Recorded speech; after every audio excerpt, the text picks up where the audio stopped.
Moore, Here. O'Kane, Here. Shaner, Here. Scott, Here. Waters. Here. Can we stand for a moment of silent prayer followed by the Pledge of Allegiance, please?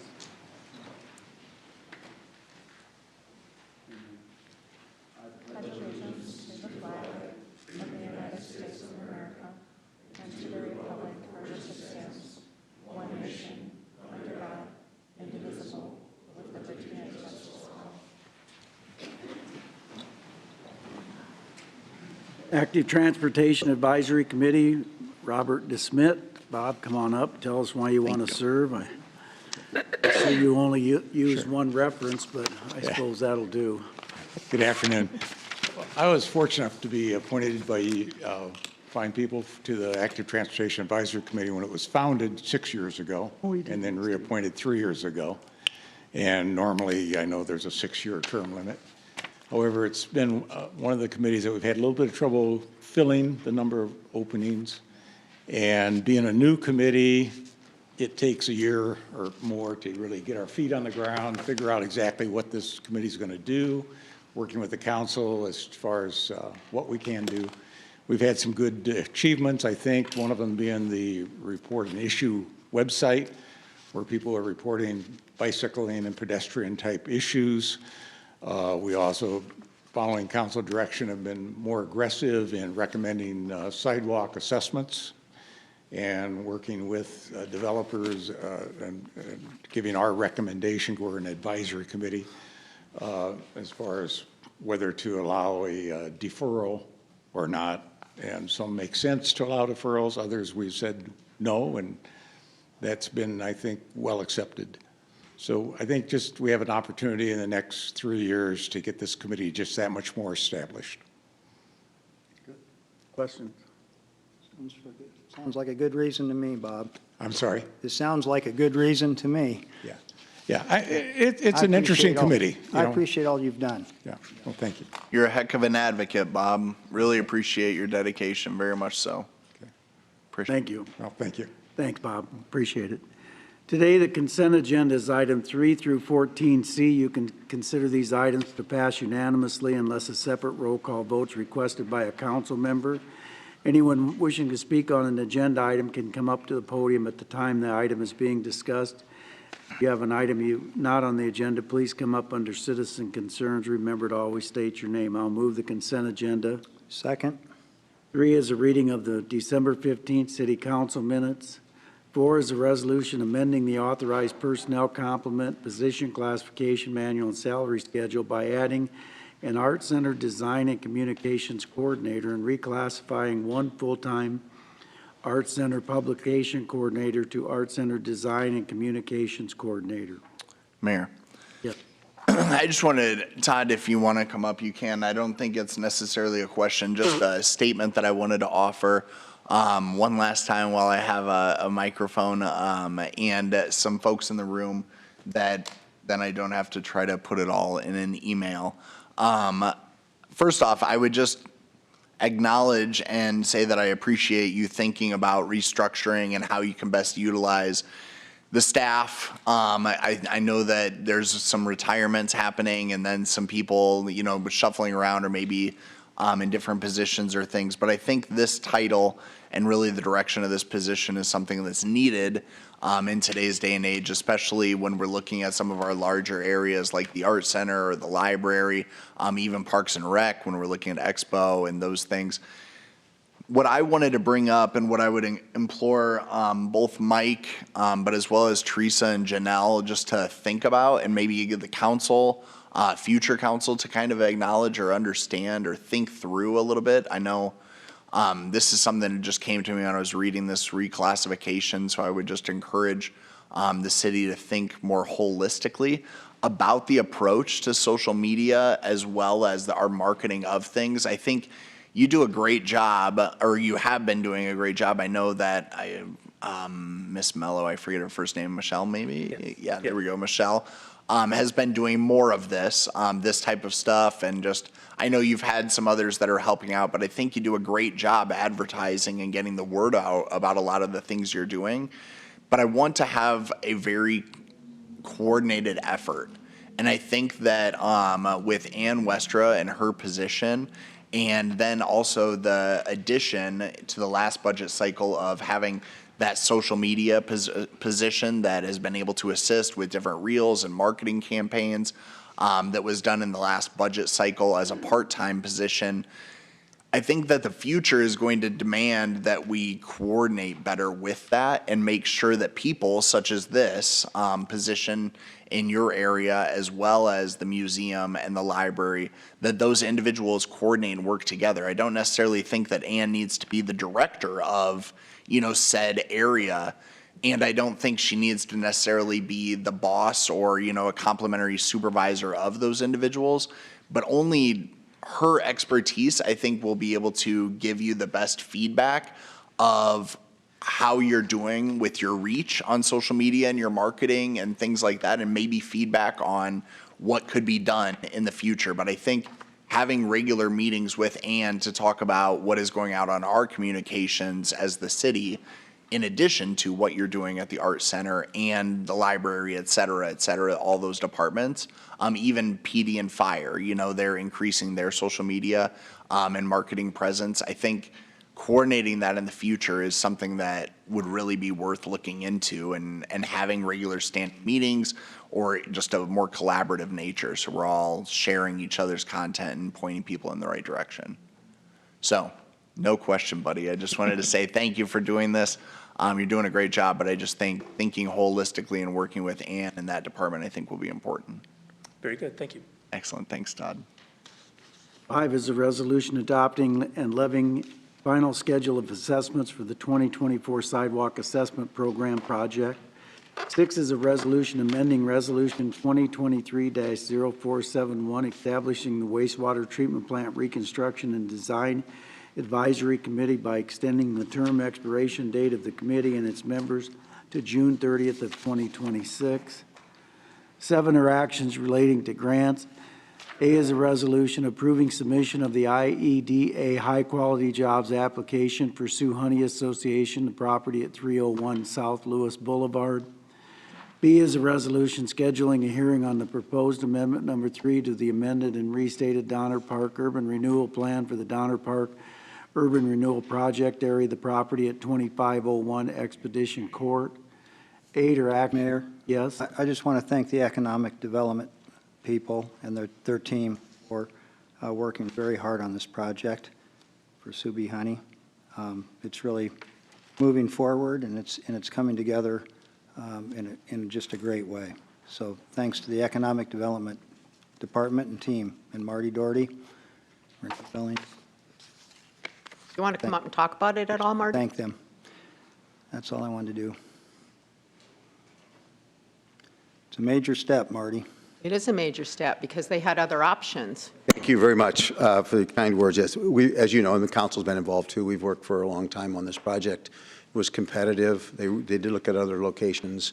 It's a great company. It's a huge expansion, one that they don't going to do very often. And they looked at different locations in Sioux City and in the area. And the site they've chosen took partnering with different landowners and our partners at the state level as well. So this is just the first step, of course. The city supporting the actions of the Iowa Economic Development Authority. It's just required that we do that. They have voted on it, but it's contingent on your vote. Right. And so we'll be involved bringing forward a development agreement at a future date with all of the different details, but it's very positive for Sioux City. New jobs, major new capital investment. So. Great, thank you. Yeah, we need to thank Siouxland Initiative. They were involved in Debbie in particular because they Absolutely. got a lot. I mean, it was important to her and to us, to me in particular, when I had meetings with her, that this stay in Sioux City, and she did come through, and we need to thank. She did. It did take some pretty strong action on the part of Debbie and the Economic Development Authority and the Siouxland Initiative as well, involved for a number of months on the project and all the details of it that had to be worked out. So, yeah. And it wasn't just a given because they've been with us for over a century. Long time. Yep. Right? Absolutely. It Yep. was very competitive, and it could have gone another state. Absolutely. Good people, good employees. living and working in Sioux City, and Right. a major capital investment. It'll take place over a few years, but looking forward to that. Great effort. Thank you. Great teamwork, you. everybody. Thank you for your support. 8 are actions adopting construction documents. A is a resolution adopting plans and specs for the South Apron Reconstruction Phase 2 project at the airport.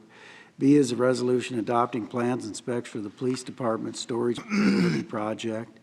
C is a resolution adopting plans and specs for the utility lining project. 9 are actions relating to agreements and contracts. A is a resolution approving a service provider agreement with the Osine Environmental Group for the completion of the lead inspection risk assessments for the Community Development Block Grant. Jill, does that mean it's over after this deal, or is there still funding coming down from the feds? Jill Waterside, Neighborhood Services Manager. I missed that first part. Does this mean that we're out of the lead business? It says the way it reads, that this is the final or whatever for the completion of the lead inspections and risk assessments. So is there no more federal money coming down? No, this is separate from our lead grant. So these are for homes that we don't utilize the lead grant in, and we're still doing a large amount of work, and we're required to do a LIRA for. Okay. So, nope, still plenty of money in our lead grants. If you know anyone that wants to apply, let us. Okay, thank you. We got that $5 million a couple of years ago, so. B is a resolution approving First Amendment of the development agreement with Siouxland Habitat for Humanity for 3 single-story house units at 2103, 2107, and 2111 Myrtle Street. Yeah, I just wanted to make a comment about that. I just wanted to commend Marty and Jill in particular for your work on this, but also working with Shayla and their team at Habitat for Humanity. There were some pretty disgusting comments on social media regarding this project, which I think is gravely unfortunate and misdirected. I just think that this is something that our community needs to be supportive of, and I'm proud of the city for partnering with this organization that I think does really a good thing in our community, where not only are they encouraging home ownership in an area and in a time in our life where I think so many people are forced into rental situations, but I think see the opportunity of home ownership and actually having some skin in the game, for lack of a better term, of being able to, have that investment where they come out, they work on the home and build it, and then are making payments towards that. I think that it's a beautiful thing, and there are a lot of people in our community that need that assistance. And so thank you for your work on this. I really do appreciate it. And I think one thing to always mention too is those lots were vacant for a number of years. Picked up 2 from the county, the other one we had for quite some time, and so now they're back being utilized again, which I always think is great for everyone. Well, and I think too, people fail to realize that it's like, not only do the people that are receiving these homes or, working toward these homes, have to assist with building them and then paying towards them, but they go through a fairly rigorous application process, and they have to meet all of these different criteria to even be considered. I mean, my mom has been on the board of Habitat for 20-some years, and I know it's a pretty painstaking process for everyone involved, and so I appreciate the patience that has went into making this happen, and yeah, I think it's a great thing, so keep it up. C is a resolution approving the contract and performance bond with Dixon Construction for the 6th Street Bridge Reconstruction Bridge Deck Replacement Project. Mayor, Yes. is Tom here? Tom Pingle? Yeah. Just a confirmation both on this one and the next one. Next item, Tom. Am I reading this correct, that we're getting, is it federal funds or is it the IDOT on the up to $1,500,000 toward the cost of the project? Tom Pingle, Public Works Director. I believe it's state funds, but Gordon? Gordon Fair, City Engineer, yes, those are state funds, and they are coming up to $1.5 million each for each one of those. On each project? Oh, that's great. 6th Street and the 11th Street. Yes. Okay, all right, thanks, Gordon. Thanks, Tom. thank you. E is a resolution approving amendment number 1 to the consulting services agreement with Beamster and Kim for the West Street Bridge Replacement Project. I think I Had you skip? I'm sorry, D Yeah. is a resolution authorizing execution of the federal aid agreement for the city highway bridge program project with the IDOT for the 11th Street Bridge Reconstruction Bridge Deck Replacement Project. F is a resolution approving a contract to H&W Contracting for the rehabilitation of the old Bacon Creek Sanitary Sewer Project. Gordon, I'm not an engineer, but you get infiltration a lot of ways. If that channel fills back up, which it does once in a while because of heavy releases from the core, what stops that water from going down yet? I mean, you got open manhole, I mean, they got holes in them, right? In the manhole? The manholes currently, yes. We are, during this project, they're going to have to protect from that, and when they see that the water's rising, they're going to have to close those manholes up. Okay, all right, thank you. G is a resolution awarding a service provider agreement to utility equipment company to provide and install 4 easy inserter valves. H is a resolution approving a donation agreement with the Iowa Collocation Center for the acceptance of real estate at 502 West 3rd Street. I is a resolution approving a professional services agreement with Civic Plus for the development, design, maintenance, licensing, and hosting service for the city website. J is a resolution approving a sales order pursuant to the existing agreement with Central Square Technologies for the purchase of community development software. Mayor and council, I'm sorry. I talked with Mike about this. I want to just take a minute to talk about what we're doing here with this software. It's more than software. We've been working since last spring or so on an effort to improve the way, in all honesty, we do business when it comes to building in Sioux City. We've listened to the direction that we've gotten from the council and community. We formed an internal group to start looking at ways we can do better. Among the goals of this initiative are to create a more customer-focused process, improve efficiency, reduce the time it takes to issue a permit, and support economic growth and development, of course. So we're looking at all customer interactions from the beginning of a discussion about somebody wanting to build something all the way through to cutting the ribbon on that. Some of the things we've done so far, we've met with a number of community stakeholders. Actually, Mike and I have. We've implemented electronic plan submission, something we're continuing to implement and work on.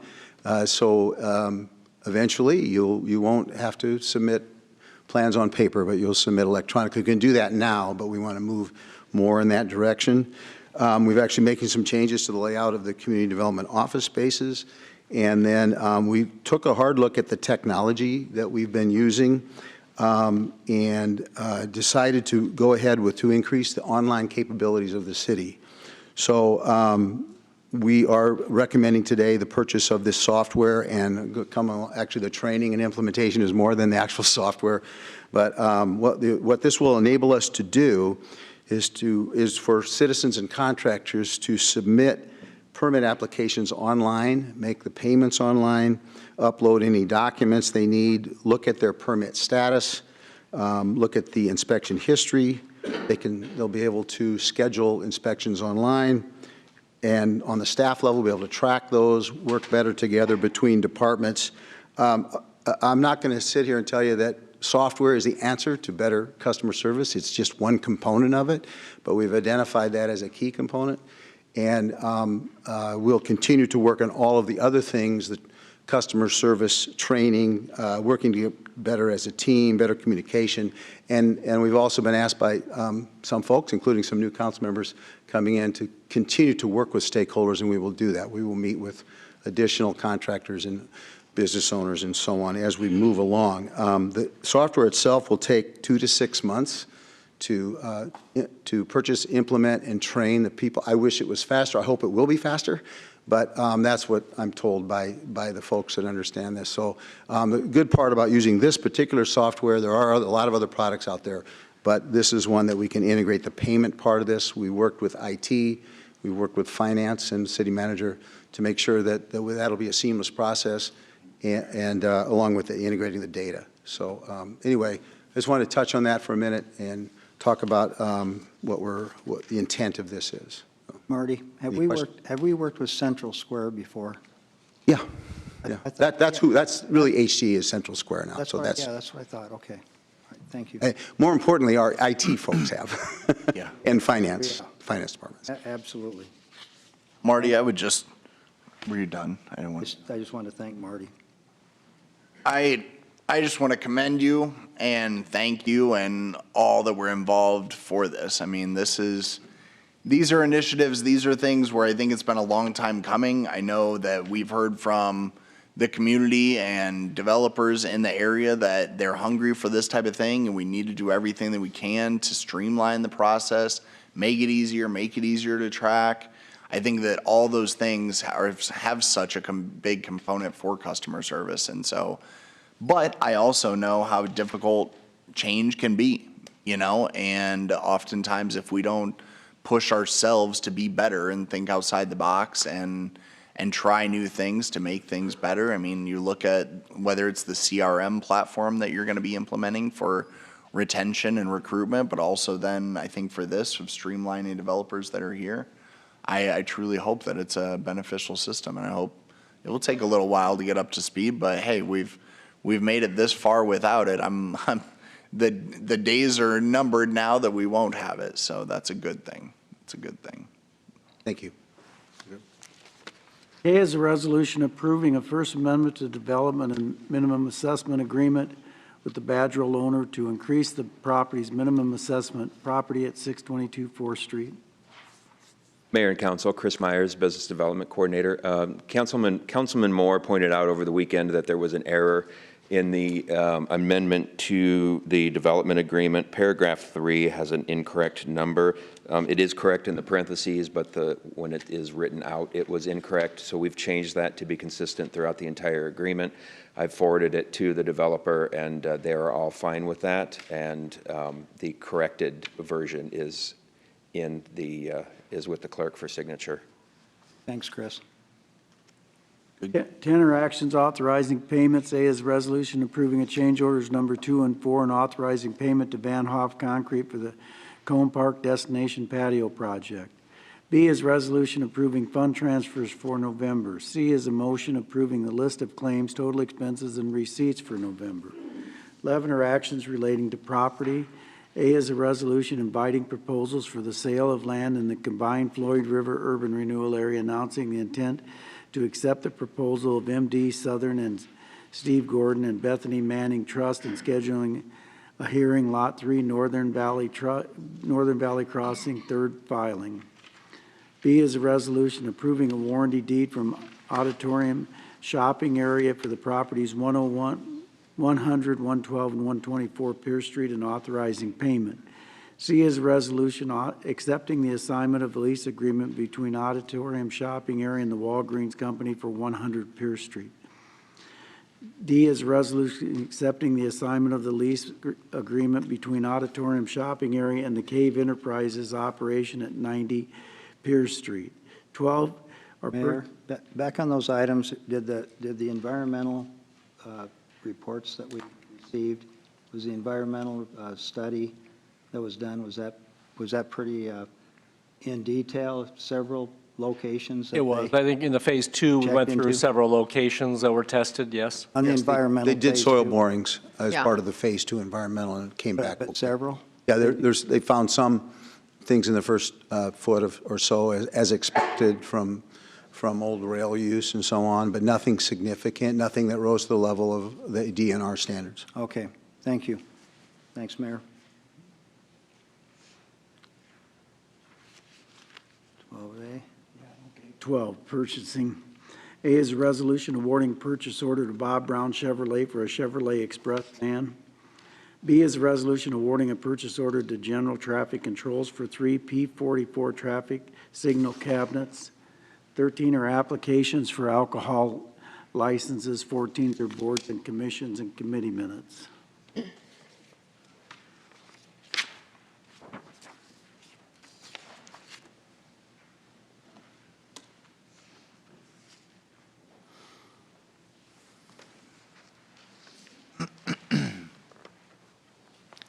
Passes 5-0. We have a carry-on today that reads resolution amending the resolution 2025-1124 which approved a standard consulting contract with McClure Engineering for project management, survey, design, construction, administration, and inspection services in connection with the downtown bike and pedestrian riverfront connection project by authorizing and directing the mayor instead of the city manager to execute the contract. I'll move that. Second. Okay, this is on the addition of the item. O'Kane. Aye. Shaner. Aye. Scott. Aye. Waters. Aye. Moore. Aye. Now I'll move the item. Second. Shaner. Aye. Scott. Aye. Waters. Aye. Moore. Aye. O'Kane. Aye. Recommendations of planning and zoning, I'll move the acknowledging the Board of Adjustment actions of December 9th, 2025. Second.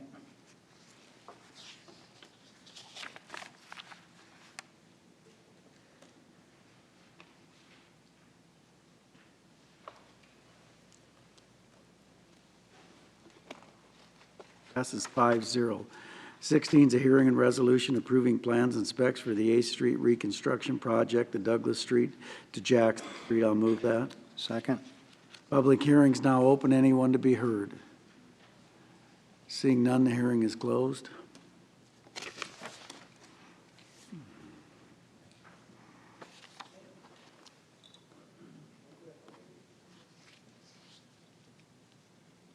Passes 5-0. 17 is a hearing and resolution approving plans and specs for the Art Center HVAC replacement project Phase 2. I'll move that. Second. Public hearing's now open. Anyone to be heard? Seeing none, the hearing is closed.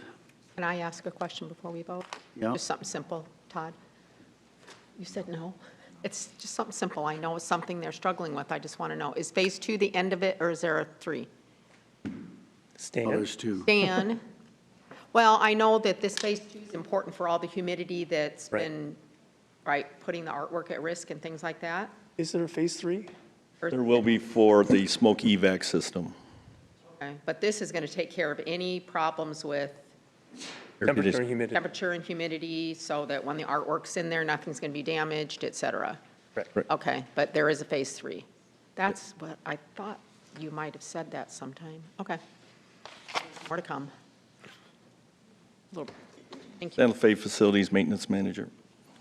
Great job. Todd Barron's Art Center. Good job. Thank you. Thank you.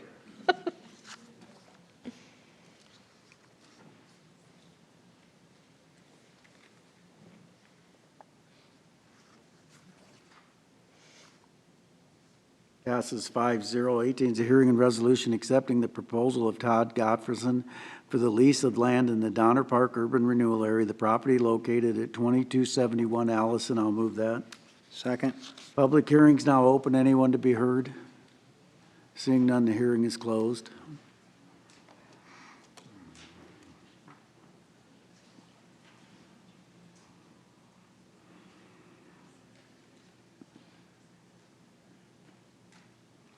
Passes 5-0. 19 is a hearing and resolution accepting the proposal of the Urbane 1220 for the lease of land in the combined central Sioux City CBD urban renewal area property as a portion of the parking lot at 1200 4th Street. I'll move that.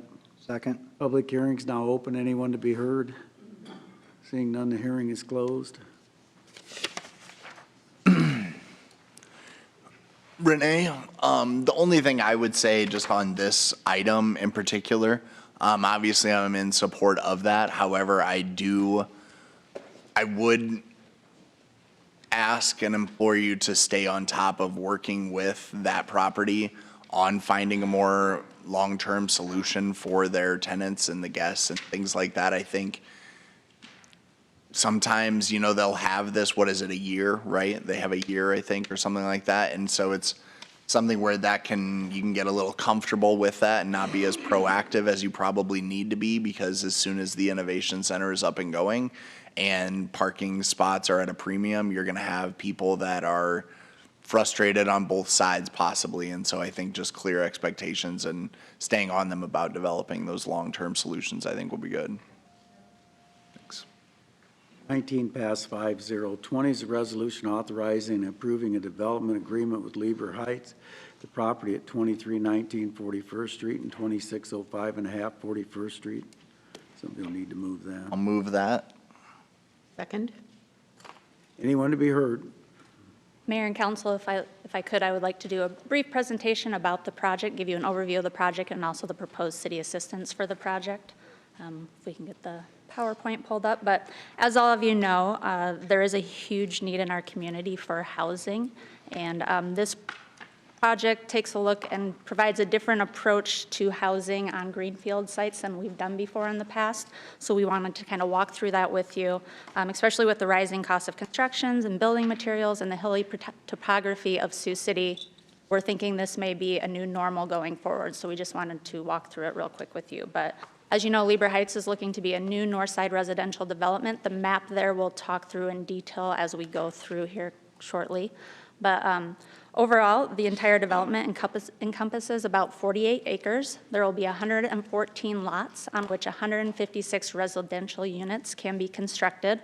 Homes in the initial phase of the project will start under $300,000, and lots will become available beginning in the fall of 2026. Renee, Yep. question about that bullet, because I was thinking through it and I didn't see it necessarily spelled out in the agreement itself. So I just want to say, is this a projection or a hope? But with the under $300,000, is that a guarantee? Is that just what they're shooting for based off of projections and current costs, things like that? We don't have a specific guarantee in the agreement, but that's what they're projecting based on the city's proposed assistance for the project. They can lower the lots by enough that they think the housing cost will be probably around 280 is the lowest and above.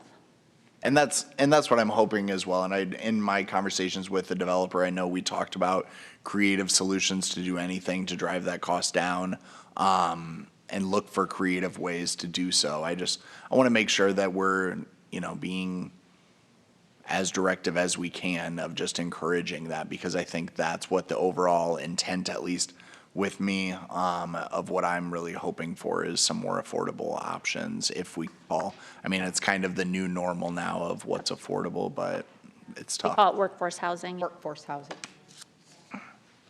So as part of this development, the developer is looking to invest $16 million in the project. That includes land acquisition, grading, construction of utilities and streets, and the financing of the project. And at full build-out, the assessed value of the development is estimated to be at $69 million. So as I mentioned, we are referring to this as workforce housing. So this will offer a variety of new workforce housing options on Sioux City's north side, which we haven't seen for several decades, a project of this size anyways. Of the 156 units, we're looking at 85 single-family homes, 38 duplexes, 21 triplexes, and 12 fourplexes. And there's some renderings there of, one-story and two-story single-family homes, a duplex, and a fourplex. So great new options being added to the north side. So as far as city assistance, we're looking at two forms of assistance. The first one we are using is DIG funds, and that's water and sewer revenue. So for Phase 1A construction, which is the blue portion of the street there on your map, and there's a little blue outline that shows the lots that are incorporated with that, we will provide up to $2 million forgivable loan through DIG funds to help with the infrastructure costs for that phase. That comes out to be $12,821 per home, and the construction of all 156 homes are to be completed by December 31st, 2039.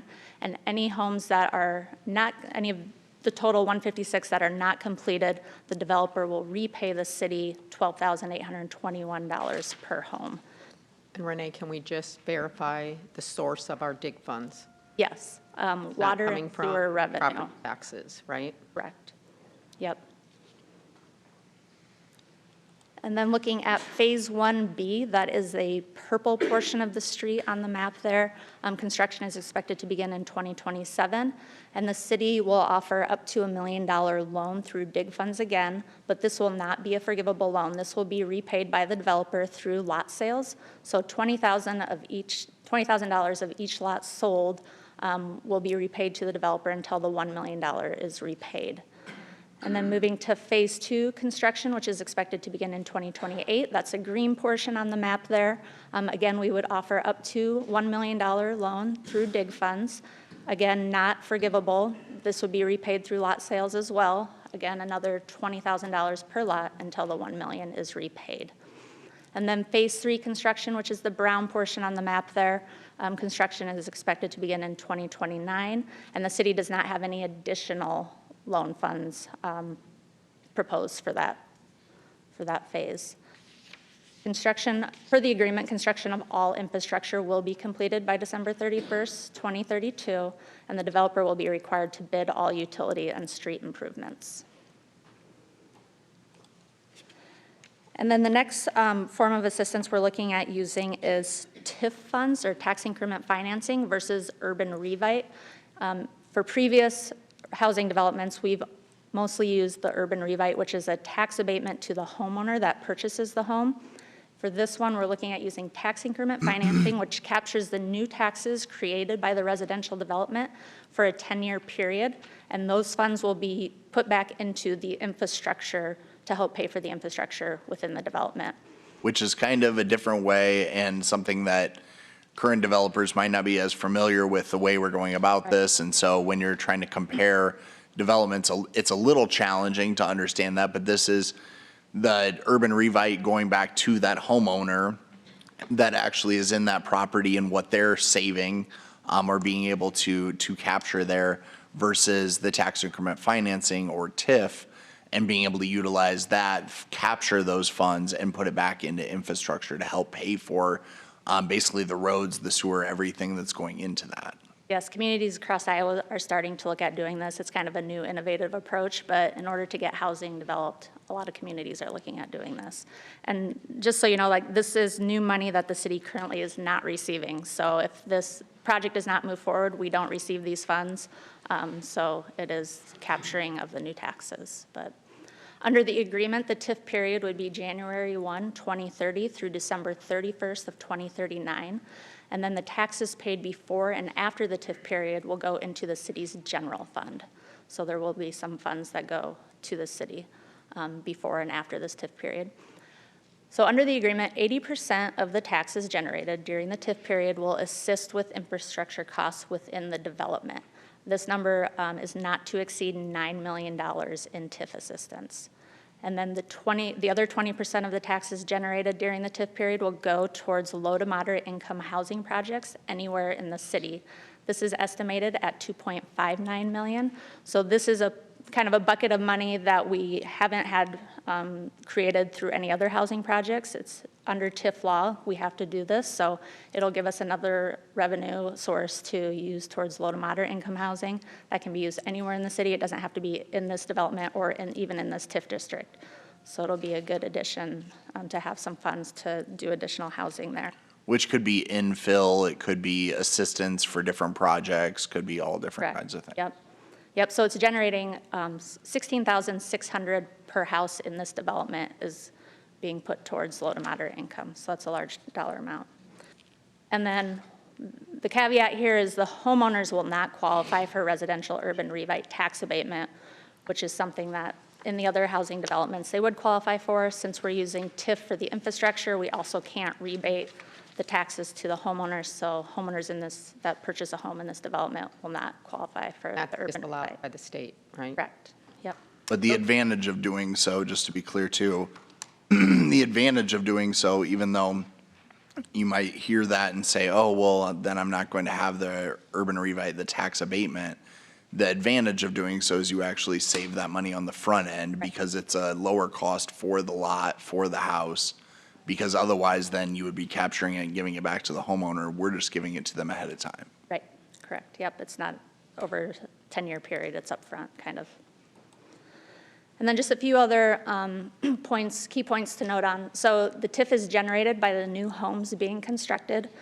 So it is at the developer's risk to make sure these homes are constructed or they won't receive up to $9 million in TIF to put towards the infrastructure. The houses built in 2026 to 2029, which is prior to the TIF period, it's estimated that $1.62 million in taxes will be collected in those 3-year periods. And that's estimated of 44% of those taxes go into the city's general fund right now. So that would be around $717,000 that would go to the city's general fund in those years. And that could be used to fund necessary future traffic improvements if the council decides to do so. And then after the 10-year TIF period, it's estimated that $1.6 million in new taxes will be collected annually That's estimated at $706,000 annually to the city's general fund. So kind of the bottom line here is the city's assistance through DIG funds and TIF helps reduce the cost of each lot by over $70,000. So like Alex said, that's kind of like an upfront assistance and instead of versus the urban revite, which is over a period of years. So Hope that folks understand that it's upfront and not as you go. that's all we have for you. If there's any questions. It's also good too, I appreciate you spelling out, especially, you know, the money that when the homes will be built, whether it's in or before the TIF period, the money that will be coming in and generated, but then also the timing of that to be used towards future development. So again, hopefully future councils can then maybe make some determination, you know, if we've had a lot of conversations about, you know, the expansion of or, you know, improving Outer Drive, which I think a lot of people would contend that we need to do and we need to have in our long-range planning. At least this would give you some funds coming in specifically for that, even outside of creating, you know, or having a CIP project specific to it. So yeah, it's good to at least have those figures. I sent Renee 10 questions, and I'd like to just step through those after I reviewed the development agreement over the weekend, because I think they're important. And these are a lot of numbers to throw out and to take in. You know, it's something you just have to keep reviewing, and keep track of it. But that was a good presentation. My first question was on Section 3.1E on page 8, when will the developer acquire the Welty Outlot A? The developer plans to acquire the outlot prior to the project commencing. My next question was Section 3.1G on page 8, what does this provision mean? It was talking about special assessments on what the developer owns, the property of what the developer owns. There would be no special assessments. The answer that Renee sent back was none of the infrastructure improvements will be charged back to the homeowners in the form of special assessments because the costs are being covered through DIG funds and TIF assistance.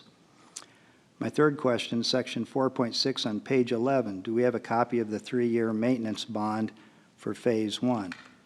Answer was, not yet. We anticipate this will be obtained by the contractor that is hired to perform the work. And we'll have not only the maintenance bond, but we'll have other insurance coverages on this. There were some citizen concerns sent to us late this afternoon, and I kind of want to get to those just because we have everybody here to try to answer those. But there'll be other insurance coverage for the contract. Section 5.1 on page 12 are the payment dates intentionally set for 2 months following the property tax payments due by September 30 and March 31 each year. Yes, this gives the city 60 days to be able to process the payment. That makes sense. Phase 1A contemplates how many residential structures shall be completed. 49 structures for Phase 1A. Phase 1B, 18 structures. Phase 2, 38 structures.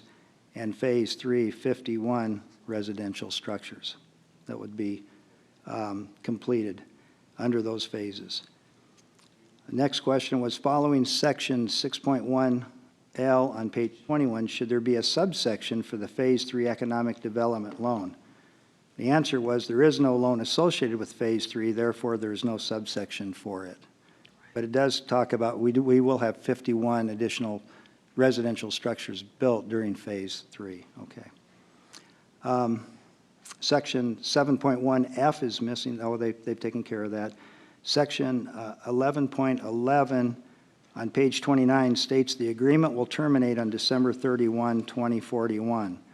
Will all payments be made in full with no balances of any kind due and owing?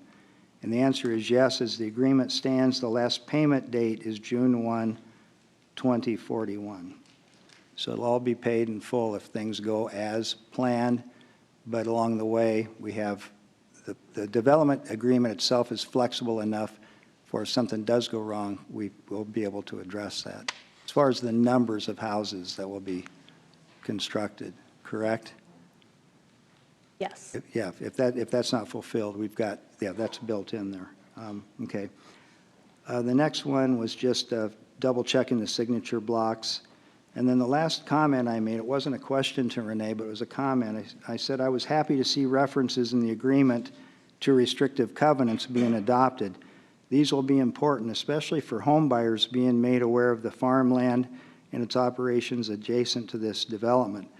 And I was just pleased to see restrictive covenants were even discussed, because that's another way of making sure the home buyers know what they're getting, the adjacent areas to the subdivision plat, and it also gives an opportunity to all of the residents that are already built and living adjacent and around this subdivision plat.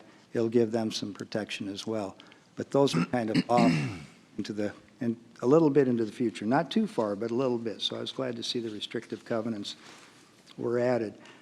At some point in time, I would like to go through the questions that were raised this afternoon. I don't know if you've had time to review them, but there were some good questions that were raised that I think we want to have a discussion about, or at least to try to have some answers from the developer's representative. So I don't know how you want to handle those, Mayor, but I could read what the questions are, or if you have them, Renee, or if you have them. So could you just read those, and then maybe we could address, because I would like to at least have a discussion on those questions that were raised this afternoon. They came in at, well, it doesn't matter when they, late morning, early afternoon, and we're here now. I think maybe some of the residents that, or citizens that submitted those questions this afternoon, they might be here as well. But could we just go through those now? Are you referring to the one that had key concerns listed out? There was that one, and, yeah, the bullet. Yes. Key concerns. There was another one. I'd want to read through that because there's some comments that are made that I want to get right to what the questions are. I guess there were just those two, weren't there? Was that right, Nicole? I just saw one email that came through this afternoon. Okay. Well, let's go through those key concerns that were sent into, I think all of us received a copy of that through the website. So please. Sure, and I think most of them are probably already addressed in the agreement, but we can go through that and walk through. I would appreciate it. Okay. The first one is a question about lower bidder language. The individual that submitted this said, requiring or incentivizing selection of the lowest bidder without clearly requiring the lowest responsible and responsive bidder invites substandard construction, unqualified labor, and long-term infrastructure failure. That was the majority of the question. And the language that is in the development agreement does indicate lowest responsive and responsible bidder. Lowest and responsible. Lowest responsive. Responsive. Yes, just as we would with any Chapter 26 public bidding requirements, it mirrors that language. Okay, and it'll have to be bonded. And it will have to be bonded by. The city should be shown as an Additional. whatever. The city should be shown on that bond as well as the contractor. Currently, it is set up to have the city be listed on a maintenance bond, essentially for the warranty period. That's what's included of the draft agreement. Which gets to the second bullet point, is that correct? There is a provision in the development agreement that requires insurance, specifically. Or I guess, I'm sorry, the third bullet point was about the bonds. But you got to remember, insurance doesn't help anybody but the city. If there's damage done to an abutting property owner, they're on their own. Insurance only helps the city. It doesn't help anybody that's in the neighborhood. But I think this That person, insurance doesn't mean anything to. yeah, this person was worried about the city specifically. There's a provision that it requires the developer to maintain builder's risk, property damage, and liability insurance coverages,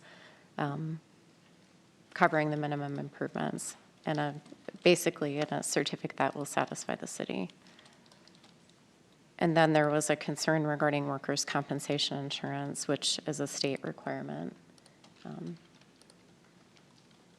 The workers' comp as it relates to construction? Yes. Okay, right. Or pretty much any employer, but construction would be included in that.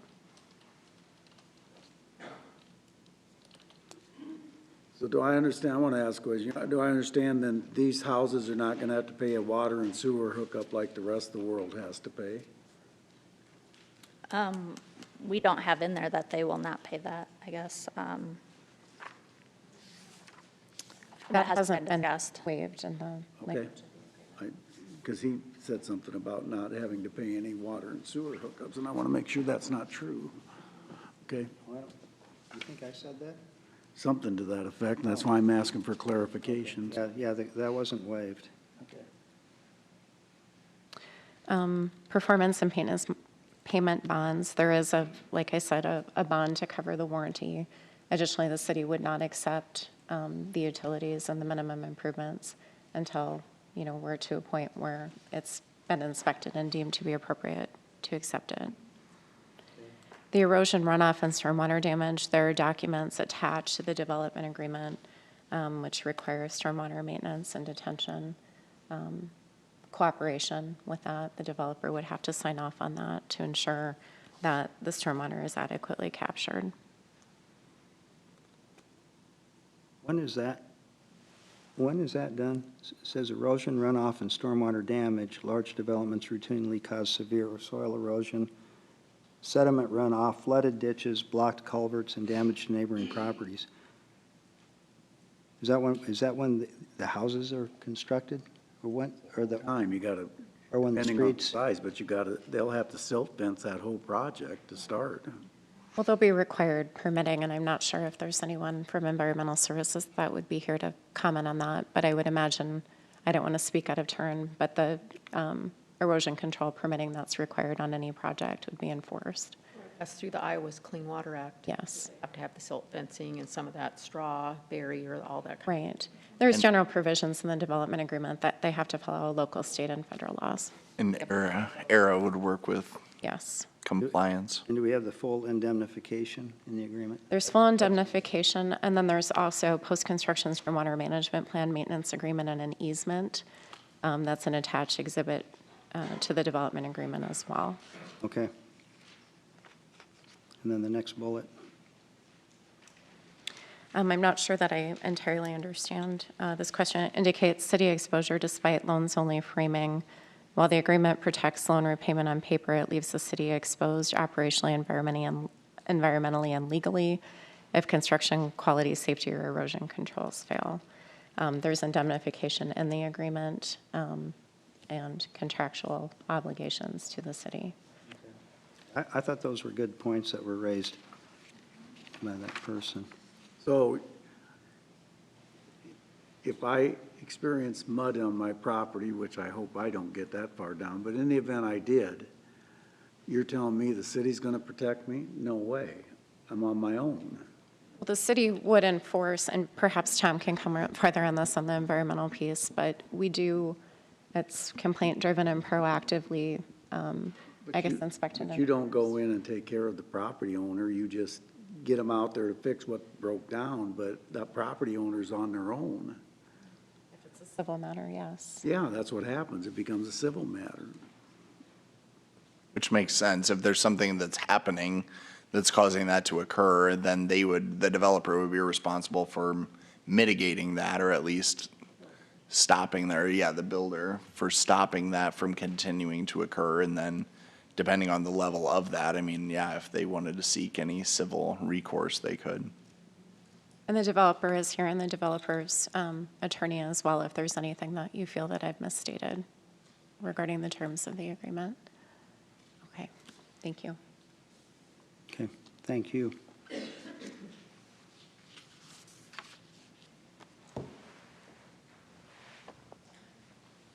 Well, I had one question I haven't gotten answered, and that is, this went from a balanced site to 2 weeks of 100,000 yards, now down to 25. I asked the developer to show me the agreement he has with the neighbor that that dirt's not going to leave the site, that it's going to stay there, and I haven't received that, but it doesn't matter, I guess.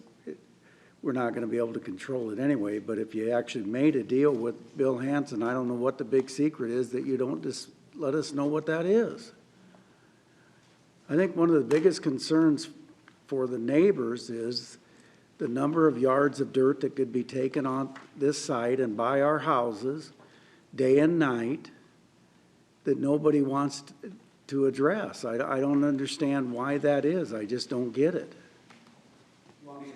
Yeah, I do, because I want to know, your dad and those guys sit in my office and said they had a, I'm not, so Dustin Lieber with the development here. So I think told to your, me they had 100,000 yards of dirt. I asked the question last time when it was down to 20. We'd made a new deal with Bill Hansen. Where's the deal? I'm not sure if there necessarily has that. I guess I'll go back a bit. I know early on when we were here years ago, there was these concerns that got brought up about dirt leaving. So at that time, we went to Bill. We acquired more property in order to displace this dirt so it doesn't leave. Yeah. So I'm not sure that the deal is, I mean, the site balances now, so there is no, I guess, special deal with Bill. We had the property, the dirt's gonna balance there. I think there's some softening of some slopes between our property and his, but we understand your concerns, all the neighbors' concerns. Ultimately, we wanna make this a great site, and we understand the concerns. No dirt is going to leave other than what is on there. If something happens when people build houses, you know, that's on them, but for our part, we're not gonna use it to take dirt out of, no. Well, now, last week it was 25,000 yards of dirt, so that's all I'm trying to figure out. What is it? Yes. That or less. If we can figure out a way to have nothing leave, we understand that that is one of the larger concerns, and we want to make sure that we appease anybody that has that. Here's the problem for the neighbors that are sitting here. Yep.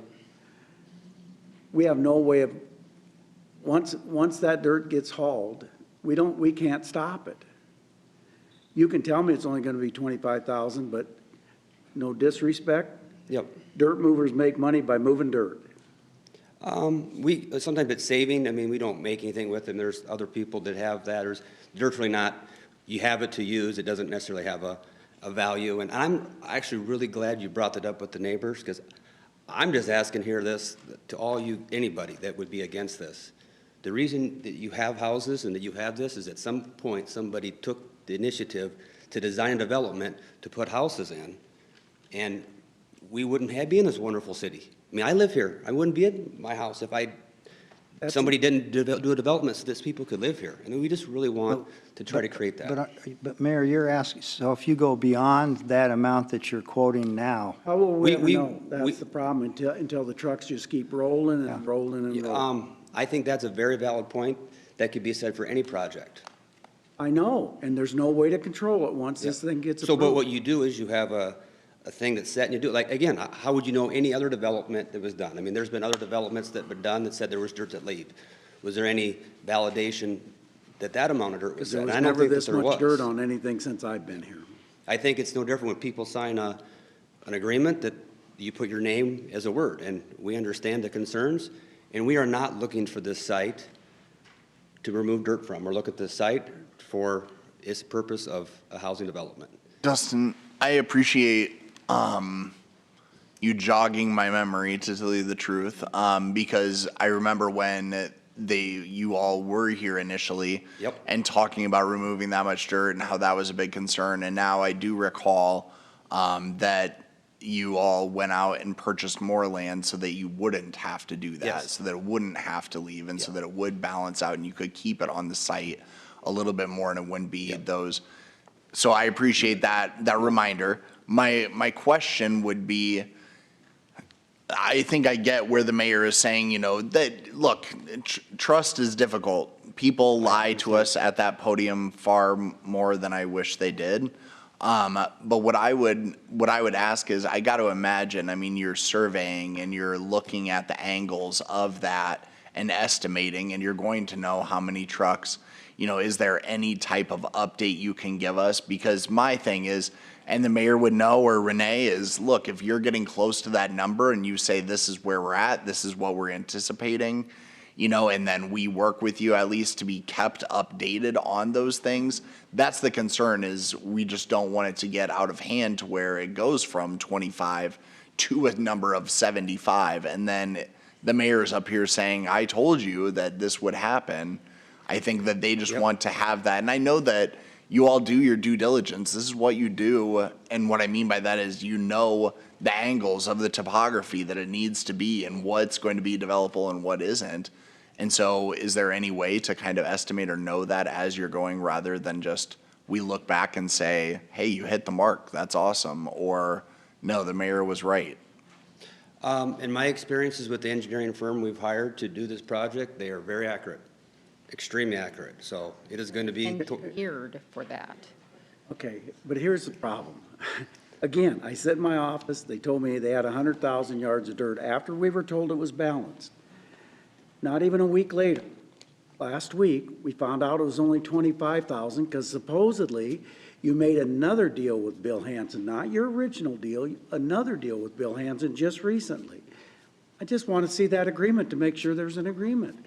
Yeah, I mean, and again, I can't speak for the deal. I don't believe there's anything in paper with Bill. I think it's just softening some slopes between them. And I think, again, I hope that, I'm glad you're bringing this up because, again, those were some of the projections. And again, we're trying to get several people's goal of not having as much dirt leave. So when we changed from 100 down to 25, that goal was to help with those concerns that were there. Again, anybody that would have concerns of us thinking of this, we have other property that we hope to get dirt from. And so if all those things go the way that they should, there would be no concern. Let me ask you this, just a general question. Is there anything that you could provide to the city, such as just in writing what you're planning to do with the number of dirt of dirt that's going to be moved? Just provide that to us so that we all have it. If you wanted a legal document that said we will not truck any more than 25,000 yards of dirt from the site, I thought in the development agreement that if people sign it, it kind of covers that. But if there's some additional thing that the city would need, we absolutely would provide that. Well, and I appreciate that, but I don't think it was that specific in the. We did not provide those They may specifics be in speaking the out of turn on that. I agreement. apologize. No, you don't need to. I kind of spent the weekend with it, so I should know it better than what I do, but I got through what I did. But yeah, if we could do something like that, I think. It's true, it's true, and there are a lot of things in life where you don't really have a true checks and balances. So, you're honest, we're honest, and we're just trying to say, so we're going to. Yes, that's what we're going to do. agree.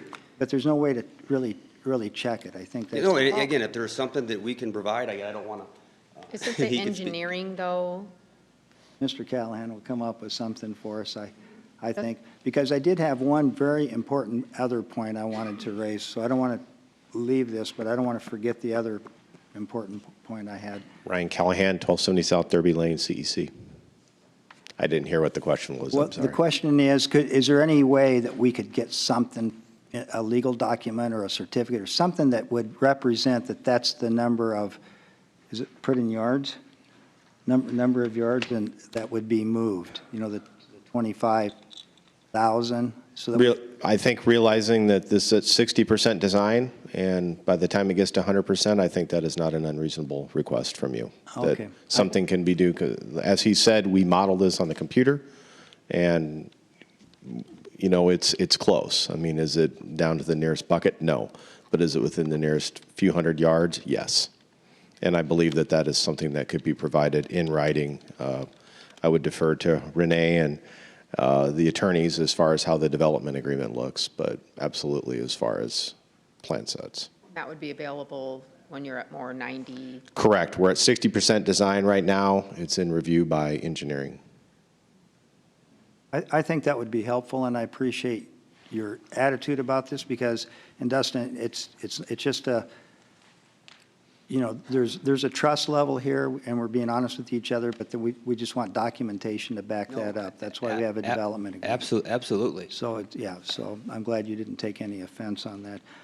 But unrelated to that, but just as important is the last city council meeting, we had a long discussion about the traffic study, and when can we expect a traffic study? And so I pushed over the weekend to get something in that development agreement that addresses a traffic study that will be coming out. Ryan, I want to thank you for talking to your client and to the attorneys. I like the provision that was added to the development agreement concerning the traffic study. So that's the kind of things that we can work together on, because it spells it out really well. And there is going to be a traffic study, and when we all receive it, we'll know what the impact will be. And then that's when we're going to deal with it. But that should be still by the end of January, isn't it? January 31st? Correct. Yeah. Yeah, unless you get it early, but yeah, but by the end of January. So thank you for making that step possible and putting that in the agreement. 'Cause that was really important to a lot of us. And I don't know if Ryan or Renee, if you want to outline that. I mean, I'm sure some of the public, the neighbors maybe here, don't necessarily know that provision or the addition of it. Do you want to just maybe assure the people listening or the people here what that looks like? Because I do think that that was a big point raised. Sure, yeah, I can go through the provision quick. It just states that a traffic study is currently being conducted by Shive Hattery for the purposes of analyzing traffic impacts as a result of the minimum improvements to be constructed on the development project. And the developer and city agree that the agreement is contingent upon two things. One, the traffic study being completed no later than February 28, 2026. And two, the traffic study recommending no substantial changes to the minimum improvements and no substantial additional improvements on or outside the development property. If substantial changes or additional improvements are required by the traffic study, city and developer agree to negotiate in good faith regarding a mutually acceptable cost-sharing agreement for any such recommended improvements. If no mutually acceptable agreement is reached by March 31st, 2026, either party may terminate the agreement by written notice to the other party, and neither party shall have any further obligations. Okay. To summarize in layman's terms is basically that depending on how the traffic study comes back, if it says, oh, there are these incredible changes to all the roadways in the surrounding area to accommodate that level of addition or those additional homes or those people, all those things, that's going to push us over this breaking point, and you're going to need to do all these improvements. It says that we then will take that information and sit down with Ryan and the developer and them and have a conversation of what that cost sharing looks like.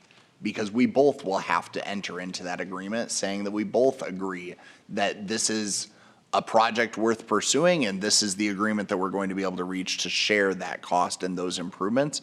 And if we can't, if at the end of the day the cost is too great for either party, then we can provide written notice and say, look, we both agree to walk away. But thank you for reading it. Good summary.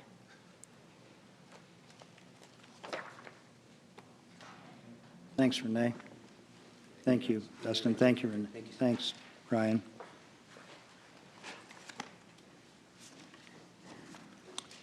I don't know if you asked if anyone to be heard or. Anybody else want to be heard, please come forward.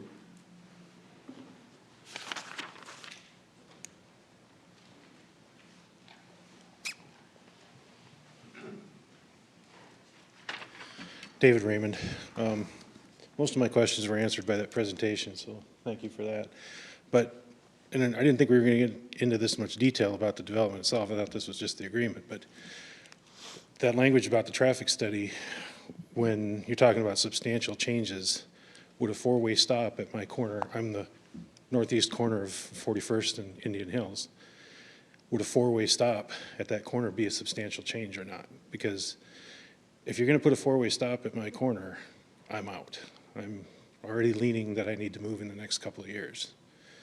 All four corners of that intersection, if that's a four-way stop, are going to have extreme difficulty getting out of the driveways in the morning, especially during school. That's a question I would have. If anybody has an opinion on it, I'd appreciate it. We won't know until the Yeah, traffic. I was going to say you wouldn't know until. What's a substantial change? And I think. Is a four-way stop a substantial change or not? Or whatever meets the language of that provision. I don't know if staff has a number or if anyone has a number in their mind as far as what is substantial. I don't know personally if I would feel that stop signs, the addition of those would be substantial, but that's from a monetary. But I'm saying it's a monetary point, but I do understand from a personal standpoint and a traffic Two stop standpoint. signs doesn't cost you anything. So. Yeah, about how that would be difficult, I understand. Anyone else?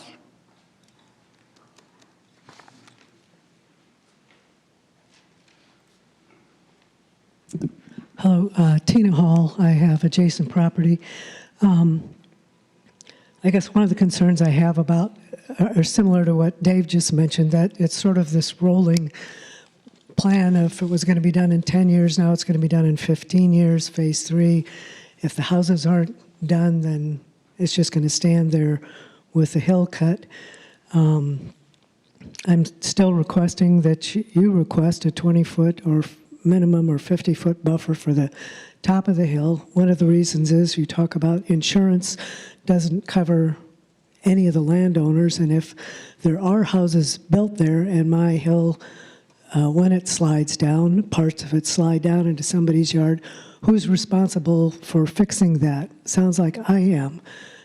Once this falls into somebody else's backyard and it came off of my property, since there's no guarantee that I have a buffer there, then I just, you're constructing something that I'm constantly going to be having conflicts with people who, buy the property there with the land eroding down on it, because it will. So once again, if you could require a buffer, that would help. And it has to be 5 feet isn't going to do it. It's going to need to be a minimum of 20 and possibly more. The other concern I have is a couple of weeks ago, there was discussion here, I believe. Mr. Scott commented that we don't have the money now for all these potential infrastructures coming up, but now we're talking about, well, if this requires potential significant infrastructure, if there's roads, then we'll chat about it. And I'm just wondering, where is the money coming from if some people think we don't already have it? So I feel anxious about the constant changing of plan, and the traffic study that was supposed to, money was appropriated for a year and a half ago, and now we're all grateful that it's finally going to maybe get done. I just don't have faith that these things are going to be taken care of to protect the property owners who currently live there, or to protect the taxpayers from having to continue to pick up costs that appear. And that doesn't mean anybody's operating in bad faith. It just means that there are these clear issues that aren't being, that are being kicked down the road. We'll deal with that later, or into 2041 when the developer's already out and you guys are long gone. I just feel like it's just sort of somebody else will deal with it in the future, and it's going to be those of us who live there. We've got neighbors talking about moving out now because, and I don't know what anybody feels exactly about this, but, as a four-way stop, to him it's enough to make him move. And the city may be looking at it from the different perspective of, is it expensive to put one in? Well, no, it's not. That's it. Thank you. Tina, Yes. Renee, could you put the map back up? Renee has an explanation where the money would come if there's any signalizing or something like that that needs to be added down the road after the traffic study. She included that in her presentation. Yeah, that one. Just point out to me, Tina, that where you're looking at the 20, you're asking for the 20-foot to 50. Okay, where my property is adjacent to the highest part. Yes. My property is just to the west. I share that border. To the west. Okay, the west property boundary line? Yeah, the west boundary line. Not the north one, okay. And, it travels north and south there along the west side. It hits the school pretty quickly. How deep? All right, thank you. And I don't know if this is Dustin or Renee or anyone knows. How deep are the lots? Well, they're deep because it's... No, wide. Like, how much space are the lots? Whether there's enough space to have a Well, that's what I'm wondering is just, where are the homes going to go and how far back, or, what that distance looks like is on the what I map, was just wondering, but yeah. Yeah, the fall it's a 2-to-1. But I think the developer is going to do the dirt work, so it's not going to be coming down a hill. I mean, he's been doing this for decades. He has, but if you drive around and look, you can see that it's going, it slides. I'm not saying the whole hill is going to collapse, but it certainly Right, and is it's going to have homes on it, it's going to have lawns on it and landscaping and But things that, the bank, the cut of the bank is barely mowable. I don't know, can you get grass on that and mow it? well, I think that the developer has the plan to do it. I really do. I'm not discounting what your concerns are. I have lived in the country most of my adult life as well. But again, this is what he does. I understand it's what he So does. I don't think that he's going to intentionally leave a sharp cut so that there's, sloughing banks that are coming down into people's property. He's very willing to talk to neighbors, to continue. They're only at a 60% design. That leaves almost half of it to go yet. So The open same dialect is what makes good neighbors. All right. Well, the same questions that Mr. Scott brought up about mud sliding, that mud is coming from somewhere higher up the hill, which is my place, and going down the hill. So, thank you for That listening. yours is the higher up, you're saying, I'm right? on the high- Because on the you're at highest the part. Yeah, exactly, because you're up top. Yep. And you just don't want to be held responsible if there is sloughing or dirt moving, that suddenly it's your problem because you have property up on that top end. Is that kind of what you're contending? That's one of my main concerns. I have others, but that's, Yeah, no, related. I mean, as far as that's one of them. thank you. Yeah. Anyone else?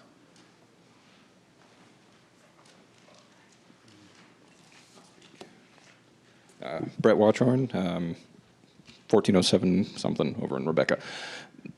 My main concern with this entire project has actually been alleviated. They've dropped at least as I understand it, now I don't know for sure, but it was sold to the city as an affordable housing project, and it seems most of that language has been dropped, which I do appreciate them being honest. But I will go back to the city and say, then what do we need more unaffordable housing for? That's it. Anyone else? I would have been disappointed if you hadn't come up. You're looking really festive today, sir. State your name so I can start the clock. Did you get that clock out for Tina back there? Listen, Paul Koskovich, listen, I talked to Renee today. She was able to call me back, and I just had a couple questions, but I think she answered most of them. But my only comment is you're getting into TIF now in residential. Happy to hear that. But this is going to set a precedent, and when my partner and I are here down the road, we're going to expect the same.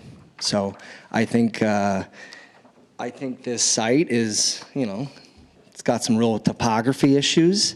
And when Ben and I pick sites, we usually try to find ones that are pretty flat, so we don't have to deal with this. But we do have a civil company too, and I'm proud. I'm happy for Rod and Dustin. I really am. But as I told Renee earlier, I do realize that we're surrounded by a lot of hilly ground, and if we want to grow, we're going to have to deal with it. But again, this sets a precedent, and I'm going to expect the same, or if not better. That's all. Now, why were you going to expect better? You had us until you said, or I'm going to Well, because, we just did a development, 43 acres. This is 56, right? And, we got $1.4 million, and they're getting significantly more than that. And remember, I had heartburn over that too, so you can only You worked out though, You right? can only imagine the heartburn I Right. I'm just experienced. saying, right? As you guys know, I complain a lot that I don't think the equality around here is present. And I'm just saying it sets a precedent, and I'm going to expect the same. And Shirley, obviously 3 are going to be long gone here in a couple weeks, but 2 of you'll still be here, and you'll be seeing me. No doubt. Thank you. Paul? Anyone else? He's the one I'll be thankful not to be seeing.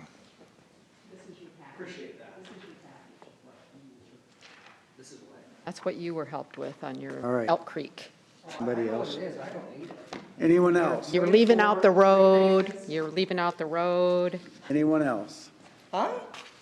We helped with put the road in out there, fill the gap so that lots would be more saleable. I mean, we helped out. I didn't say you didn't. Okay, I'm just I reminding you. never once said there was no assistance. I'm not saying that you did. I'm just reminding you. Oh, I know what we got. Okay. Yeah, loud and clear. Thank you. Else? How are we voting here? You don't have Well, and I want to address just a couple things that were brought up because I think that they're worth discussing. The first one is Mr. Raymond, I completely, and Tina both raised this as far as the road improvements. The mindset that I have is this, I guess, for this whole development is I don't feel that this development in particular or this development is solely responsible to necessitate the improvements on Outer Drive or in that area. I think that they are needing to be looked at and addressed and improved and expanded on, and having that discussion and forward planning is something that we need to get ahead of and we need to be thinking about. I will be very anxious to see the traffic study come back and see the impact that we'll have in the surrounding area. As far as a stop sign, I understand that that would greatly impact you as an individual and maybe in the queue to be your driveway. I do understand that, and I'm not making light of that, Dave, I promise. I'm saying that that would impact you, but would it be significant to the project? I can't say that I know that that would be the case.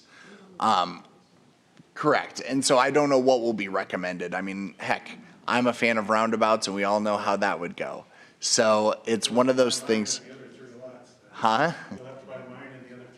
There you go, exactly, or at least a portion of it, right?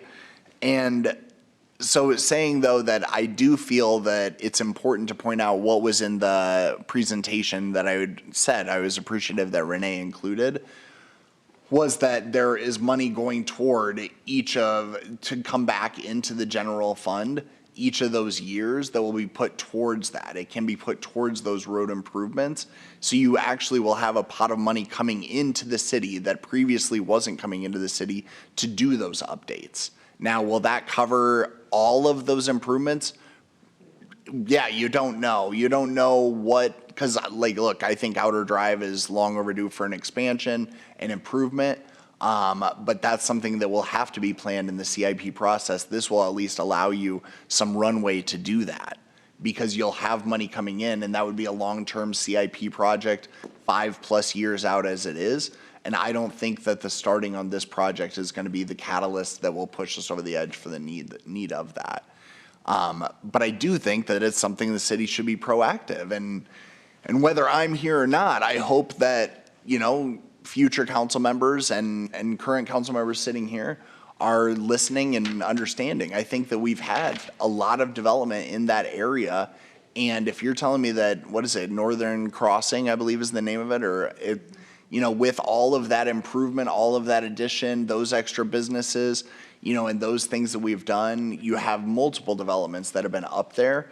I think that's going to, all of those things push us towards the need to really look at, what is the connectivity in that area going from the bypass all the way over to Hamilton?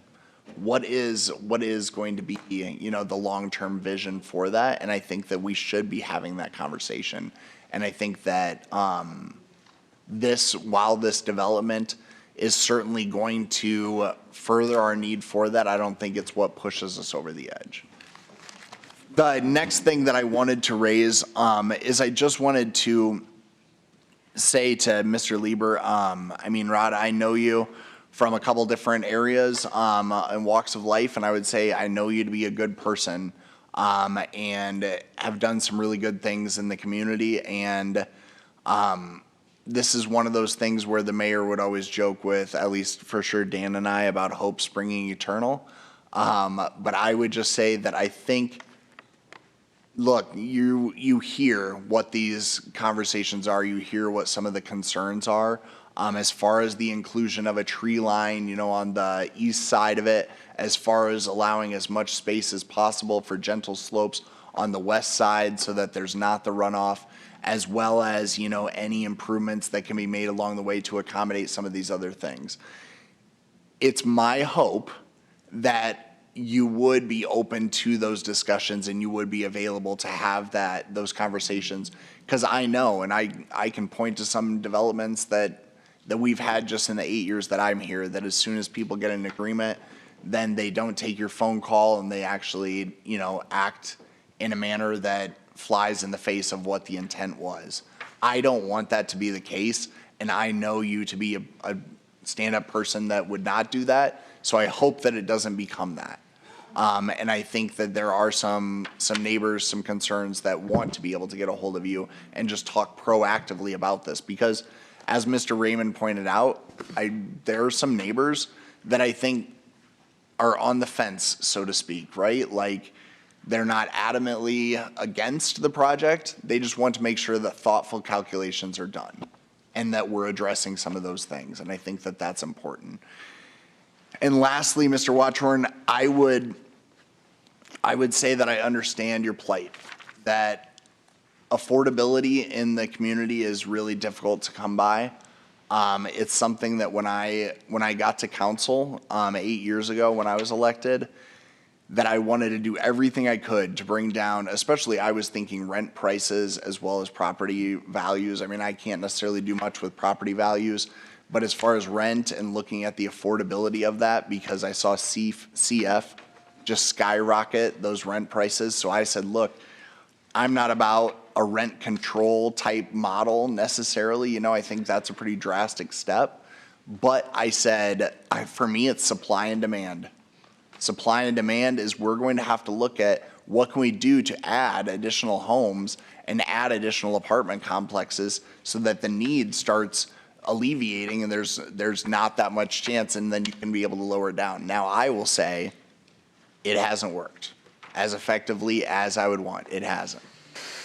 And so beyond that, I think that there would be some difficult conversations. So it's my hope we could have the argument of whether $280,000 is affordable or just workforce housing, which means maybe it's a young family, they're both, you know, gainfully employed and wanting to have a new house. A brand new house, you know, 1,200 square feet or whatever it would be for that price is a pretty good deal in today's day and age. In fact, it's really a great deal.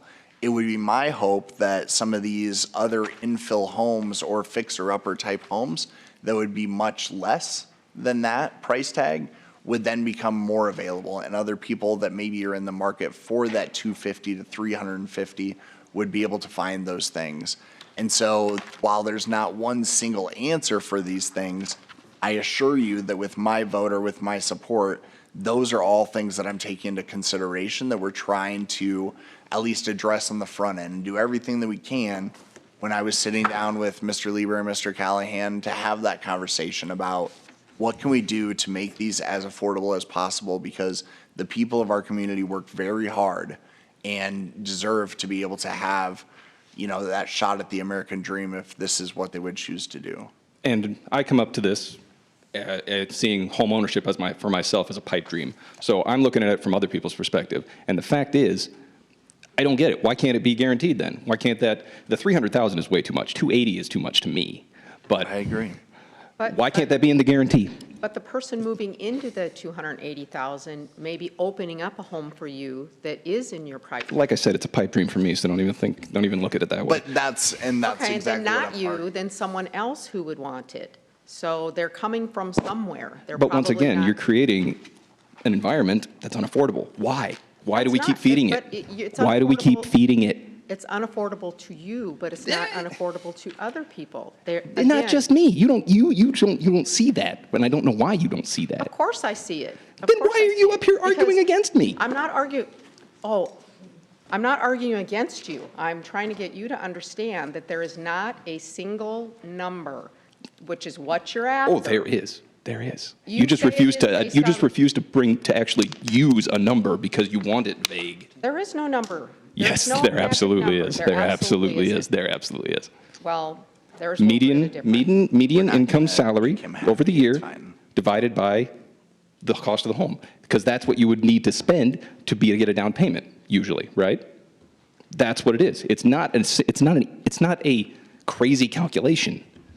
You can argue what affordable housing is, just get on Facebook. Everybody's got an opinion. Everybody's got an Here's the reality is, it's whatever a person can afford, and it's not my job as a city council member to dictate what affordable housing is. Right. No because person. everybody makes, affordable for you might be different than affordable for me. Oh, no, affordable to me is crazy, and I know that. For me, it's out of pocket.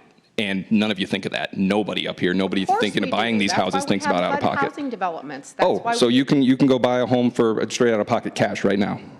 Me? No. Yeah, exactly. That has nothing You're going to to do be with arguing it. with a bank. That's what it counts as, and that's what I look at it from. Brett, that's fine. I appreciate your perspective. I was just trying And to again, address and I share some of thank my you. things. I do thank you. But like I said, we don't need more unaffordable housing, and building it just sets a bad precedent, but you guys are good at that. And the good news is that that's why we just passed things, is Jill's still here, things that I commended just earlier. Look at, we did a project with 3 Habitat for Humanity houses on the exact same agenda.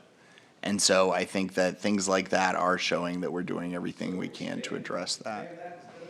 So, no, I appreciate the developer and all the work that has gone on to this. It's been a long time, I understand, and then the patience of the neighbors too. So that's all I have. Set that up. Yep, it's ready to vote. I just want to say a few things. I don't disagree. Listen, it has nothing to do with Rod Lieber. It has nothing to do with Ryan Callahan. It's too much money for me per lot. I mean, it's simple. I haven't voted for one this expensive, and you're not going to convince me that I should today. It's just way too expensive. Got a lot of other issues that I hope we can work out in the process, but this sets a precedent that we are, I don't know why we just don't buy the ground and develop it ourselves, because that's what we're doing here. We're buying the land back that Lieber bought. We're paying him to move the dirt, and we're putting the infrastructure in. I'm not a real bright guy, but I would think if we're going to get in this business, we ought to just get in the business and collect the tip ourselves. That's what we're doing here. And I can't vote for that because they're still going to walk away with a profit on this project of $4 or $5 million when they're done. It just doesn't make economic sense to me. But if you can argue it. I'm arguing my side. I've listened to your side. I'm just telling you, it doesn't make sense to me. I didn't like Koskovich's deal, and I don't like this deal. So I'm going to vote no. I just wish we could find a path forward that you would get behind, or a proposal. Well, if you're going to put this much money in a project, I said this from the beginning, why don't you just do it yourself? What do you need a developer for? If it's going to sell out that fast, which I hope it does, I really hope it does, then you should get in the development business yourself.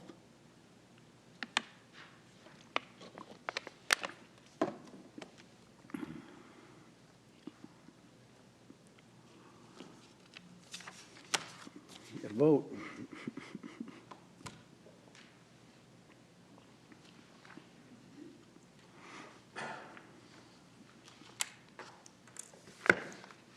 Passes 4-1, I vote no.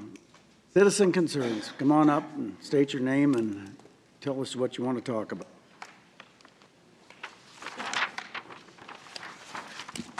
Hi, Monique Scarlett, and I just wanted to give well wishes to our outgoing council city members. I'm up here on behalf of myself and more so Unity in the community.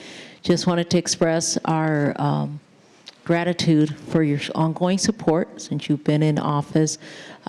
With Matt, I did not know who you were when you were running, but I found out quickly, so I do appreciate your stand. I understand how it means and what it feels like to stand alone, and voting the courage, having the courage of your convictions. So thank you for all that you've done in our city and in our district.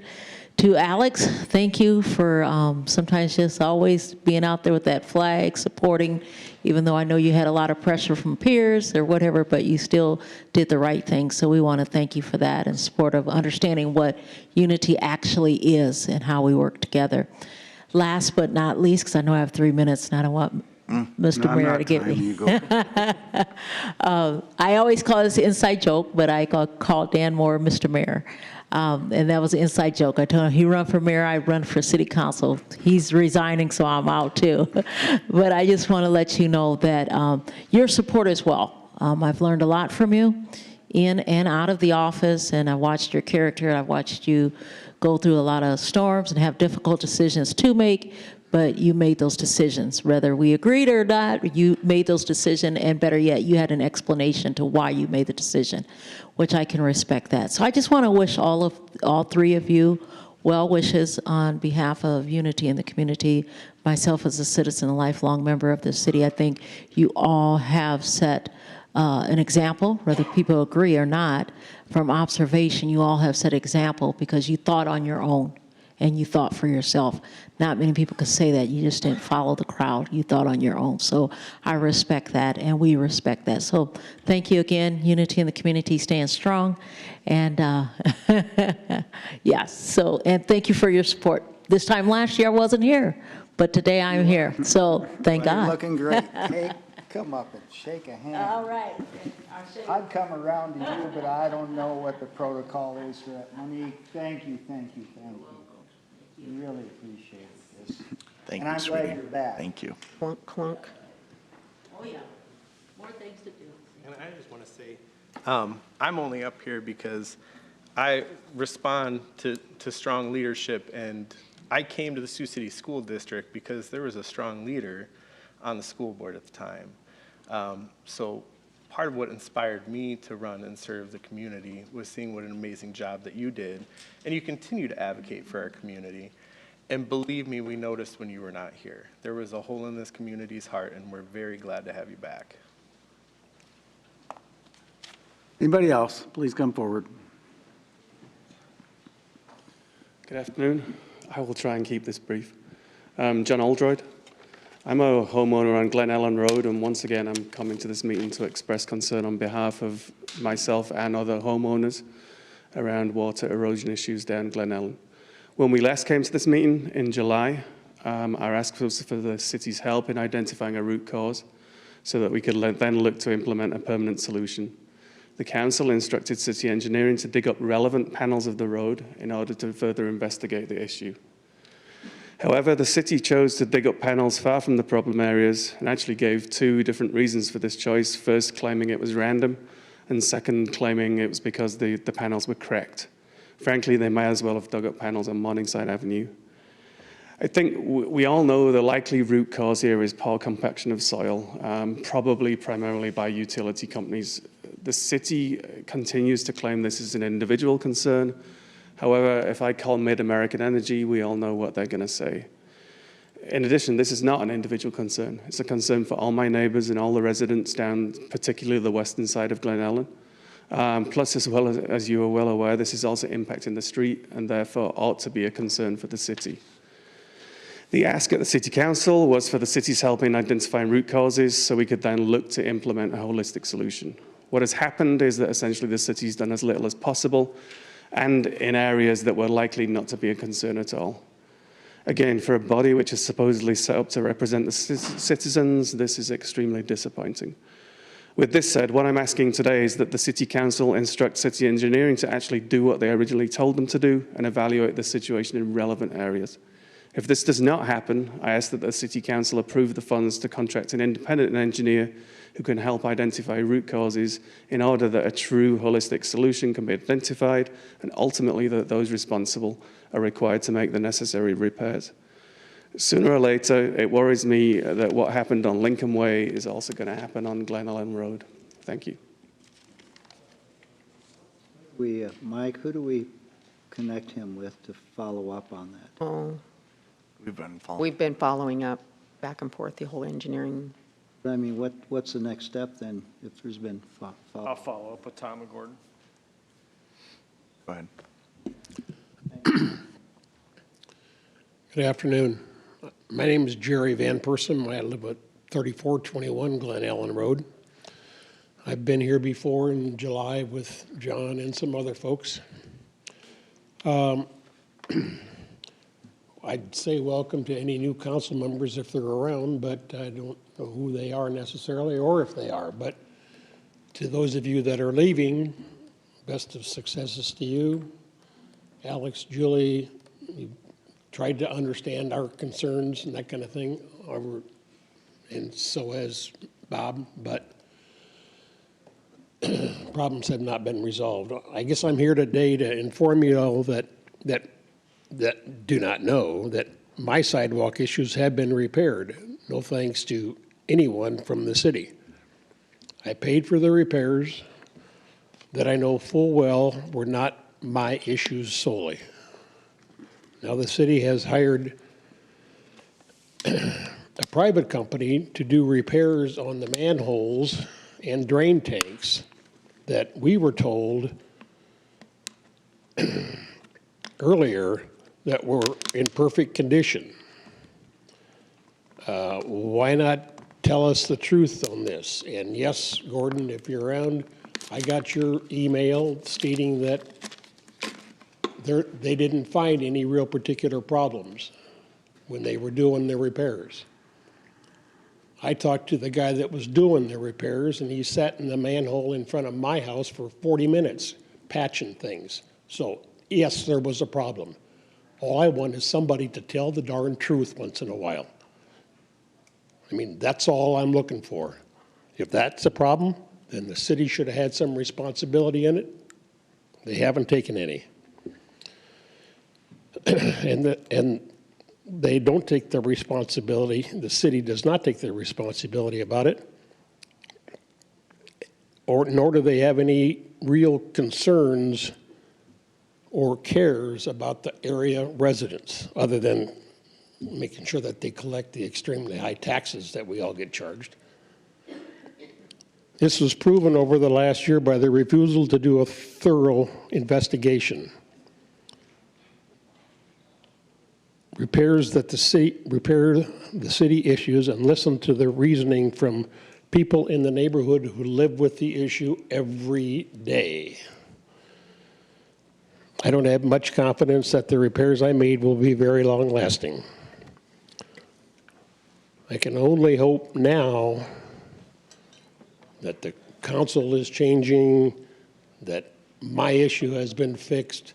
Yes, the city did repair some cavities under the street. I know full well, and I'll argue with anybody, that they did not fix all of them. I know that there's voids under the street in Glen Ellen, in front of my house, and down the hill further. I just know there are because I saw them when they were open, and they did not pour enough dirt in there to fill them. I just hope that at some point in time,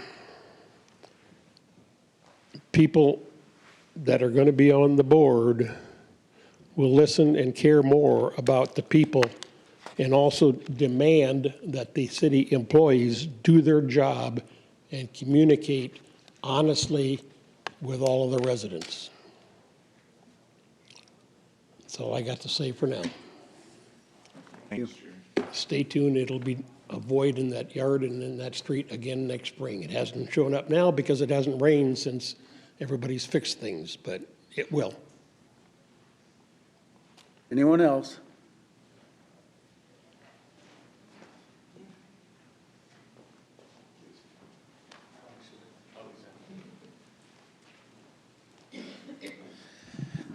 Good evening. My name is Carter Smith. I live over on Douglas Street. I just wanted to come in. For all of you, I know that it's one of the thankless jobs where everyone yells at you when things go wrong and they forget to say thank you when things go right. One of my former mentors, it was her birthday yesterday, and one of the big pieces of feedback she gave me was to say thank you more. And so to Matt and Alex and Dan, I just wanted to say thank you all for your service on the council. I know you get everyone's angry calls and you take your time. Tina Hall, you always says, she was up here earlier, but the greatest gift we can give in life is our love, and the second greatest gift is our time. And so thank the three of you for your time to the city, to its citizens, and for trying to make sure over the last several years that the underserved in our community don't go unnoticed. We notice. And to our two other council members, thank you for your time, and I hope that you all enjoy your holiday season, and thank you for serving. So thank you. Thank you. Thanks, Carter. Anyone else?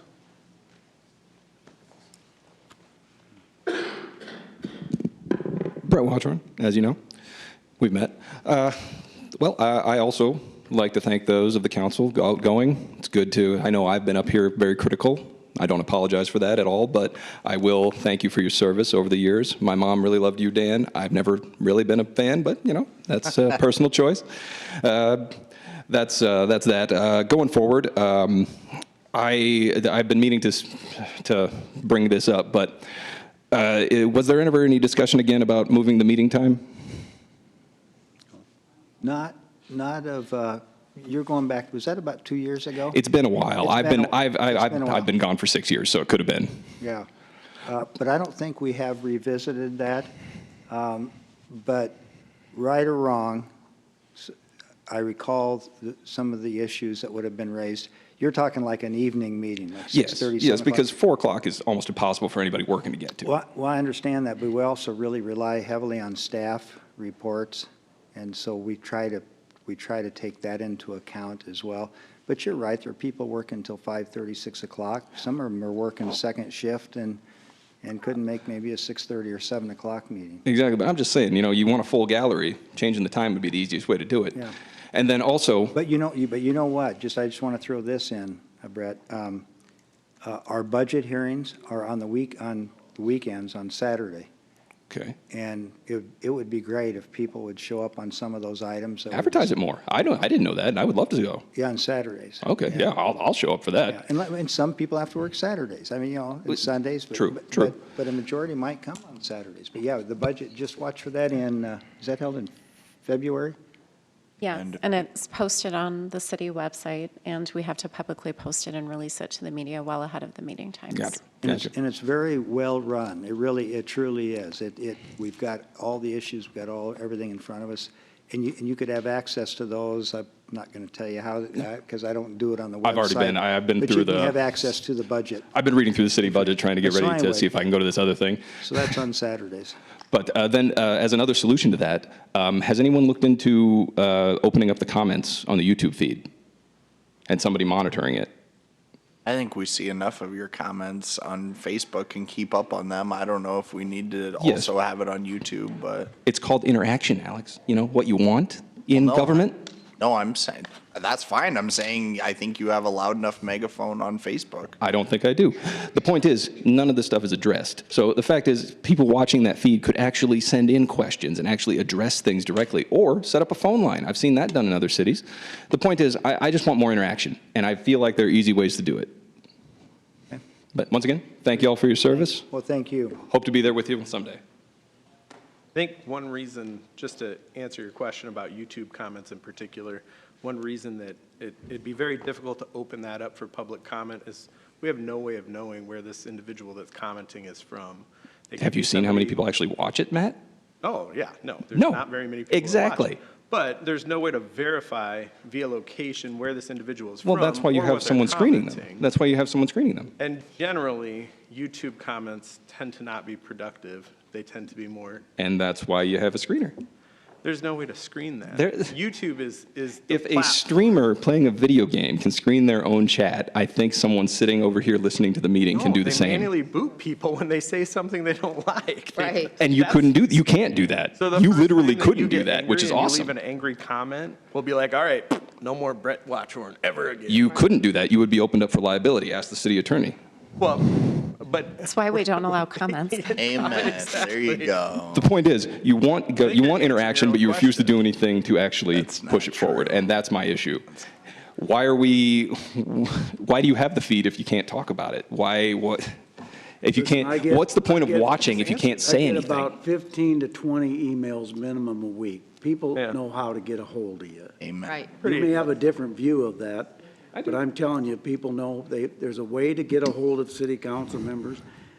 Some of them come directly to individuals, and others come to the whole council, and always somebody responds. I want interaction in the meetings, though, and that is on distinct You know, agenda but items, here, one by one. You're not going to want to hear this, but guess what? Councils decide meeting times, and they decide the mechanisms to use that. Exactly why I've kept running, Dan. And you may not Bob. like what you decide, but that's how it works. The next council will decide what time the meetings are going to be.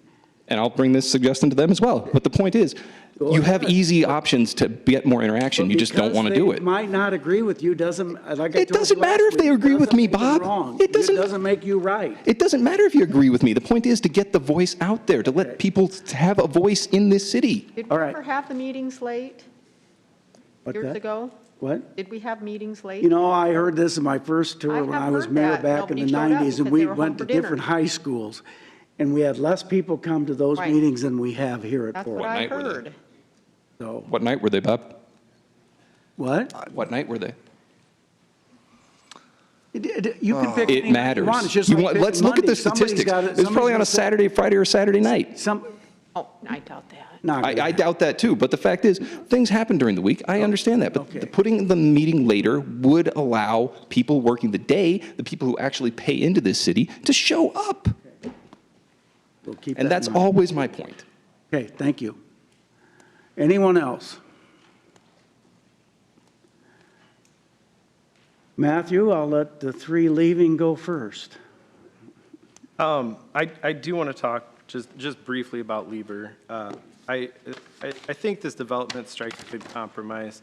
For those, and Ms. Hall is no longer in the audience, but looking for a buffer zone, they've been amicable towards buffer zones along the school edge of the property in the past. They agreed previously to a 15-foot buffer zone along the school's property, and I think it's something they'll be amicable towards in the future as well. For me, the real wins here are less dirt moved off the site. That's keeping more less soil on the less hill, and I think that's important. So I think this strikes a good compromise. Mr. Mayor, I definitely hear your concerns, but it wasn't all that long ago, just a few short years ago, that we had one individual that called in a stop order and requested a stop order from Gordon, and I think within that day, there was a stop order issued for too many trucks leaving a lot with dirt. And I don't want to get any flashbacks of that, but that stop order was issued, and those trucks stopped. And I'm convinced that with how many people we've had show up from the neighborhood or who have had concerns that have gone addressed, I think there'll be enough eyes in the neighborhood counting the trucks that surely if they go over, we'll receive concerns about it. And it'll be that council's responsibility to make sure that a stop issue is issued again and a stop work order is issued again and those trucks are stopped. I'm also confident that ERA will ensure that dirt is not leaving the site or drug all over the road, because there has been at least a couple instances just within this last summer where we've had work sites that have had dirt in the road, and she has shut those down right away and had them cleaned up. I know one in my neck of the woods on Castleman that was shut down. There was another one on Hamilton Boulevard, which again, I'm not going to bring up by name because I know some people are still suffering from flashbacks on that one too. But I'm confident that she will make sure to shut down the site and make sure that they're held accountable if that's the issue. They remain to be a good partner. I appreciate that they've considered alleviating stress on traffic by including a walkway to the property, and I truly think that that's going to be beneficial going forward. It's a really bittersweet moment right here. I am going to miss the staff for the city more than anybody probably. Staff is always extremely responsive. We have the best trained professionals at the city, and I don't know, I don't know how we would operate without it. Truth be told, I think if the council were to take a couple months off, the city would operate just fine. City staff is constantly taking the city in an appropriate direction and are very proactive with solving issues before they ever even reach our desk. So I think the staff are the people I'm going to miss the most, but for the past 4 years, I've grown accustomed to calling you four people my work family. And so I'll miss a lot of you. Of course, I'm still going to be in your lives. Can't get rid of me that easy. But I feel incredibly blessed that I was able to have this opportunity. I told Mr. Moore on the way in, this might be our last chance to legislate, but it is not our last chance to advocate, and I'm going to continue to advocate for causes in the community that I feel are appropriate. But I'll miss you all. This has been fun. That's everything for tonight. Alex. Oh boy, Well, first off, I want to start with an apology. Mayor, I let you down, man. I can't believe you wore the sweater and I didn't wear my The reason I Christmas wore it. coat. I'm telling you, man, you got to give me a heads up. I feel Ask horrible. Heidi, when I had it on, she said, well, I didn't know we were supposed to wear Christmas. And I said, I'm not going to let Alex show me up this year. I'm so, yeah, exactly. I might have to after the first of the year. Either that or show up in future council meetings and just wear it just for fun, just so he can at least smile looking back. So I would say that I would also just echo some of the things that Matthew said in terms of this being very bittersweet. I remember when I first was running for city council a little over 8 years ago, and I was talking to a lot of voters about the fact that I really thought Sioux City was on the cusp of really turning a corner and experiencing some significant changes. And I think that we've been able to see a lot of them come to fruition, and a lot of our landscape has just been so changed as far as you look at the various projects. I mean, things like the riverfront or the addition of the expo or down by the convention center, or just a number. I could list far too many projects that I think have really added to the fabric of our community and made us so much more blessed and just me so much more excited to be a part of this community. I would share that obviously there's work to do. There is work to do and there always will be, but I really, really worked hard to listen to people such as these neighbors that are here tonight. I appreciate you both being here. That having a better answer for you and an easier solution and more clear-cut answers would be something that I would long for. And so I apologize if it feels like to me that I let you down. And I mean, I know some of your neighbors are good friends of mine. And so I promise you, I wish we could have come to a better, easier solution for that. But things like that will stay with me. But I will say, to Matthew's point, that I think I really would just want to thank the staff. You know, it's kind of unfortunate you get to this part of the meeting and there's only like 5 staff members out in the audience. So it's like you almost want to start this in the beginning of the meeting to thank them. So hopefully maybe they're listening. If not, I'm just going to trust Patrick to tell them all personally. But I just really appreciate their assistance. This is a difficult position to be thrown into, where you don't know what you don't know. And I think a lot of times people will come in guns blazing, so to speak, and think they have all the answers in the world. And it takes an education before you can truly realize the depth and the knowledge that it takes to make some of these decisions and the weight that carries with it. And I just really appreciate their patience and willingness to work through some of those things and bring us up to speed. But I would also just ask this council and future councils to really empower our staff. I don't think we do enough to really hear their ideas and implement those things and give them the creative capacity to be able to move our city forward. I think that we need to allow that because they, to Matthew's point, maybe they do have sometimes better answers than I think those behind this bench. And if we want to move forward as a community, we need to start leaning into those different ideas because living with ideas and things of the past is not going to propel us forward in a way that I would hope that we would in the next 8 years. And so I hope we keep pushing ourselves forward. The last thing that I wanted to do was just share, the Journal asked all 3 of us to answer some questions, and I put a lot of thought into those questions, and I just wanted to read 2 of the answers that I did, if I could, just to share with the people that are maybe listening or in the audience, because I think it gives you an idea of where I'm coming from. But the first one was, what was the biggest challenge that we faced while serving on the city council? And I said, for me, the biggest challenge was the desire to agree with influential individuals or tell everyone what they want to hear rather than doing what I felt was right for the betterment of the community. You saw some of that tonight. Public and political pressure is very real, and it's always good for constituents to let elected officials know how their decisions impact them. However, I continually fought to make decisions that I felt were right to move our community forward in a positive direction and not simply do what would score political points or seemed popular in the moment.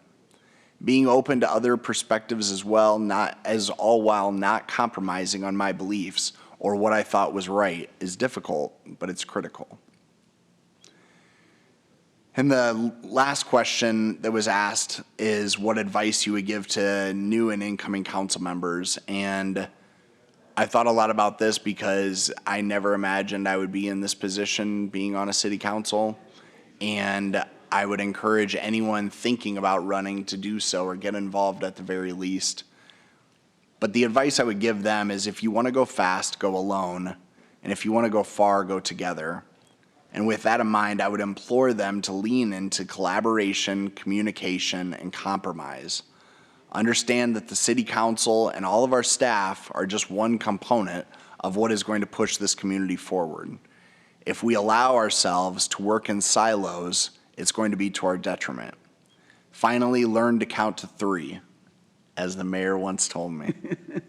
You may have the best ideas, but if you can't work with and convince your duly elected peers that they are worth pursuing, then maybe you need to adjust your approach or understand that you could be wrong. It's been really an honor and a privilege to serve the people of Sioux City. It's not something I took lightly. I care about this community. They rallied around me at a time when my life was at a pretty low point.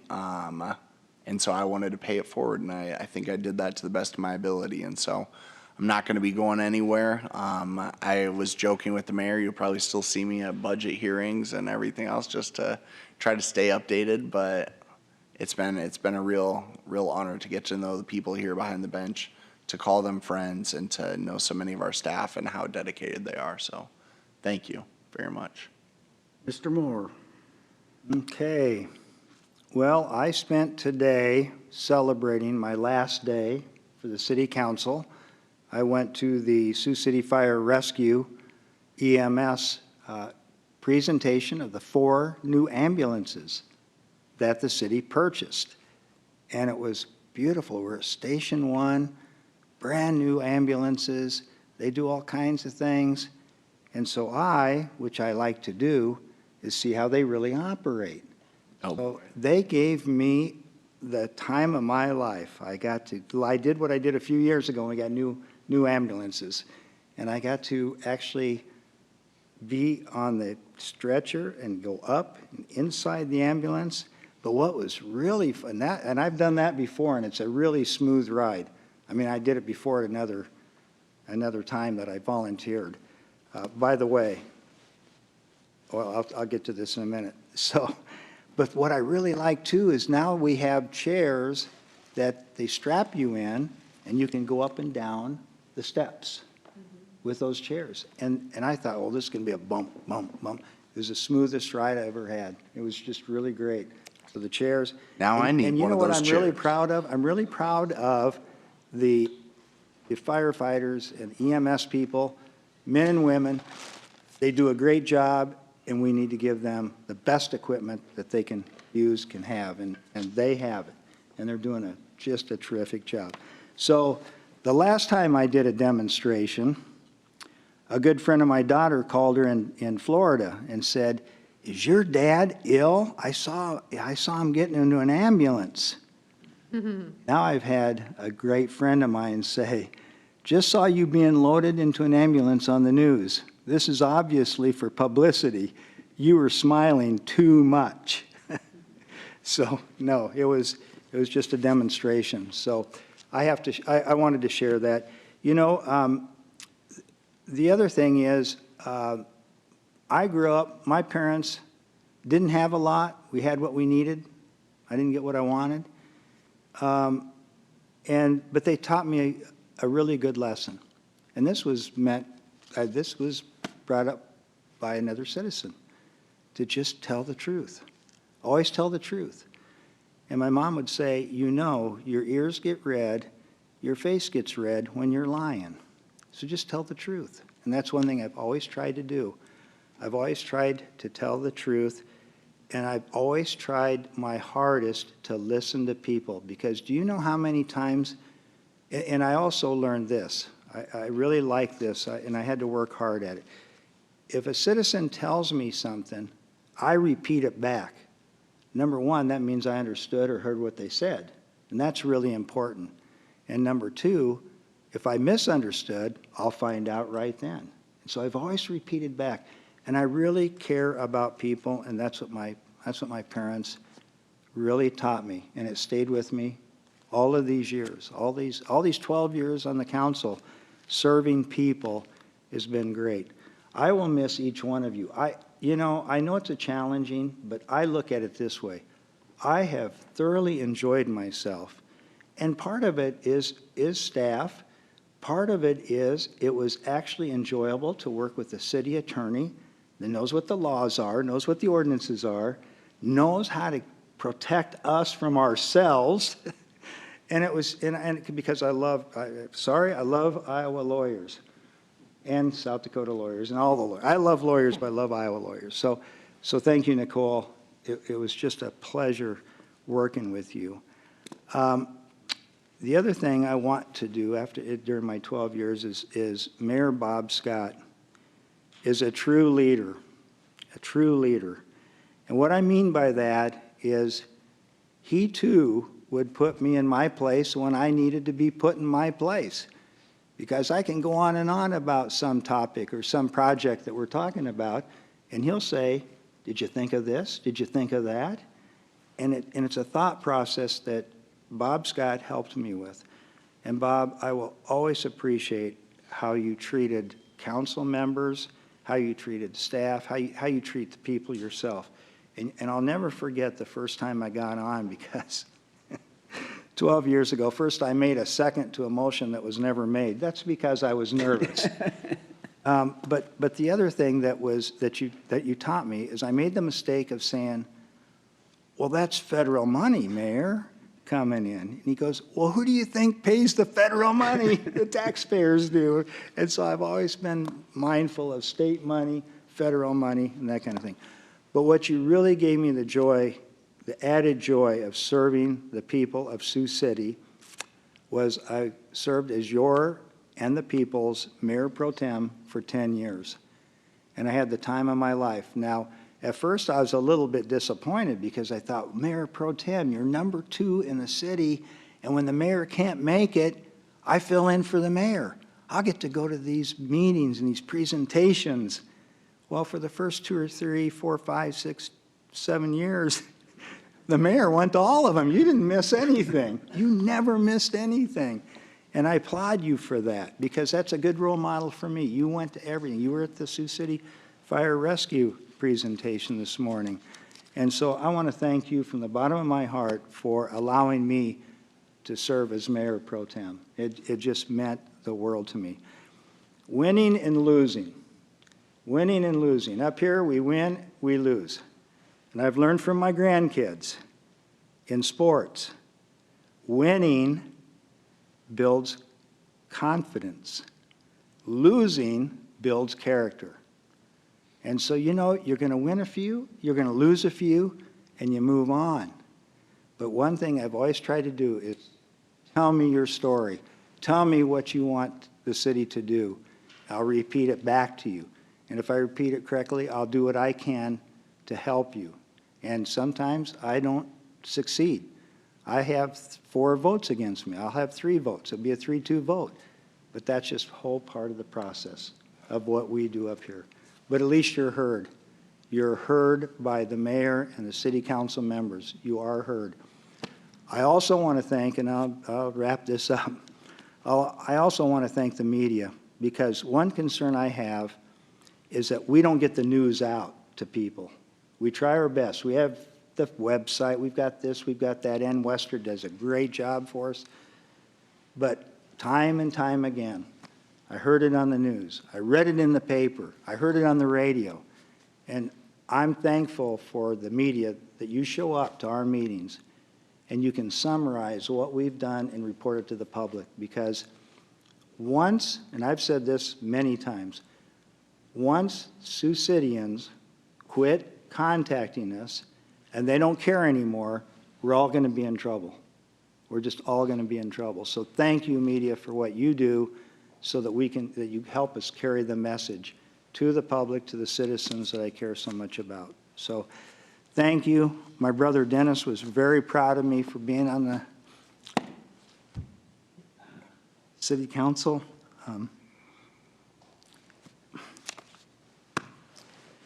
It's been enjoyable. Thank you.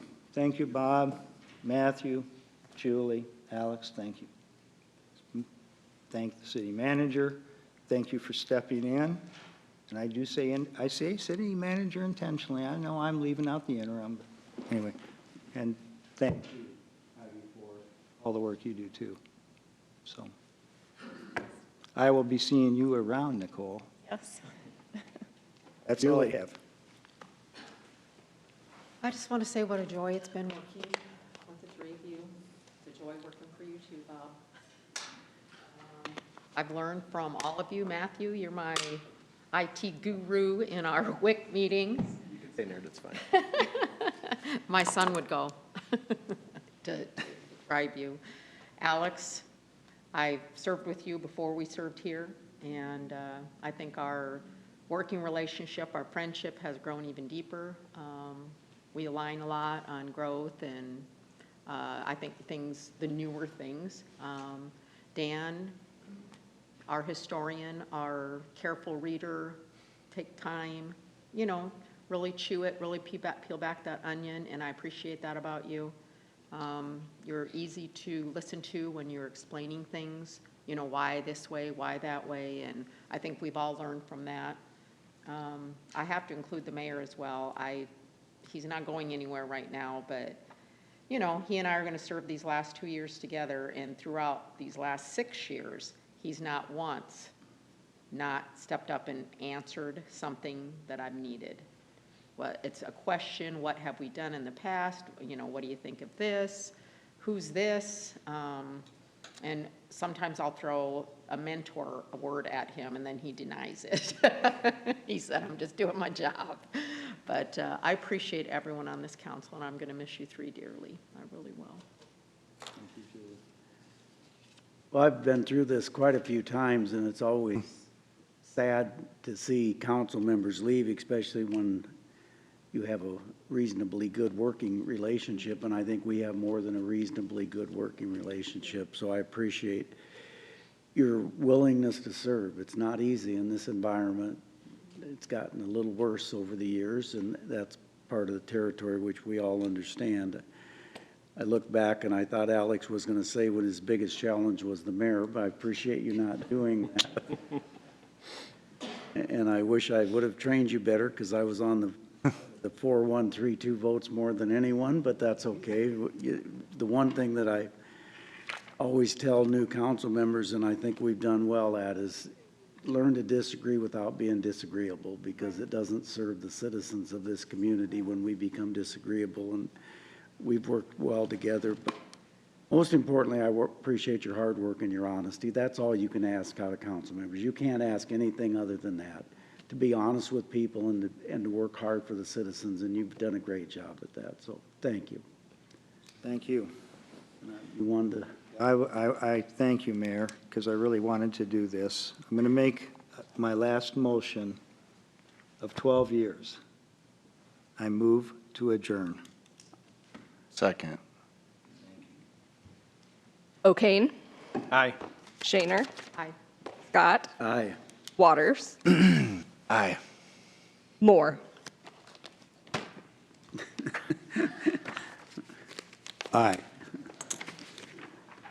Thank you, everybody.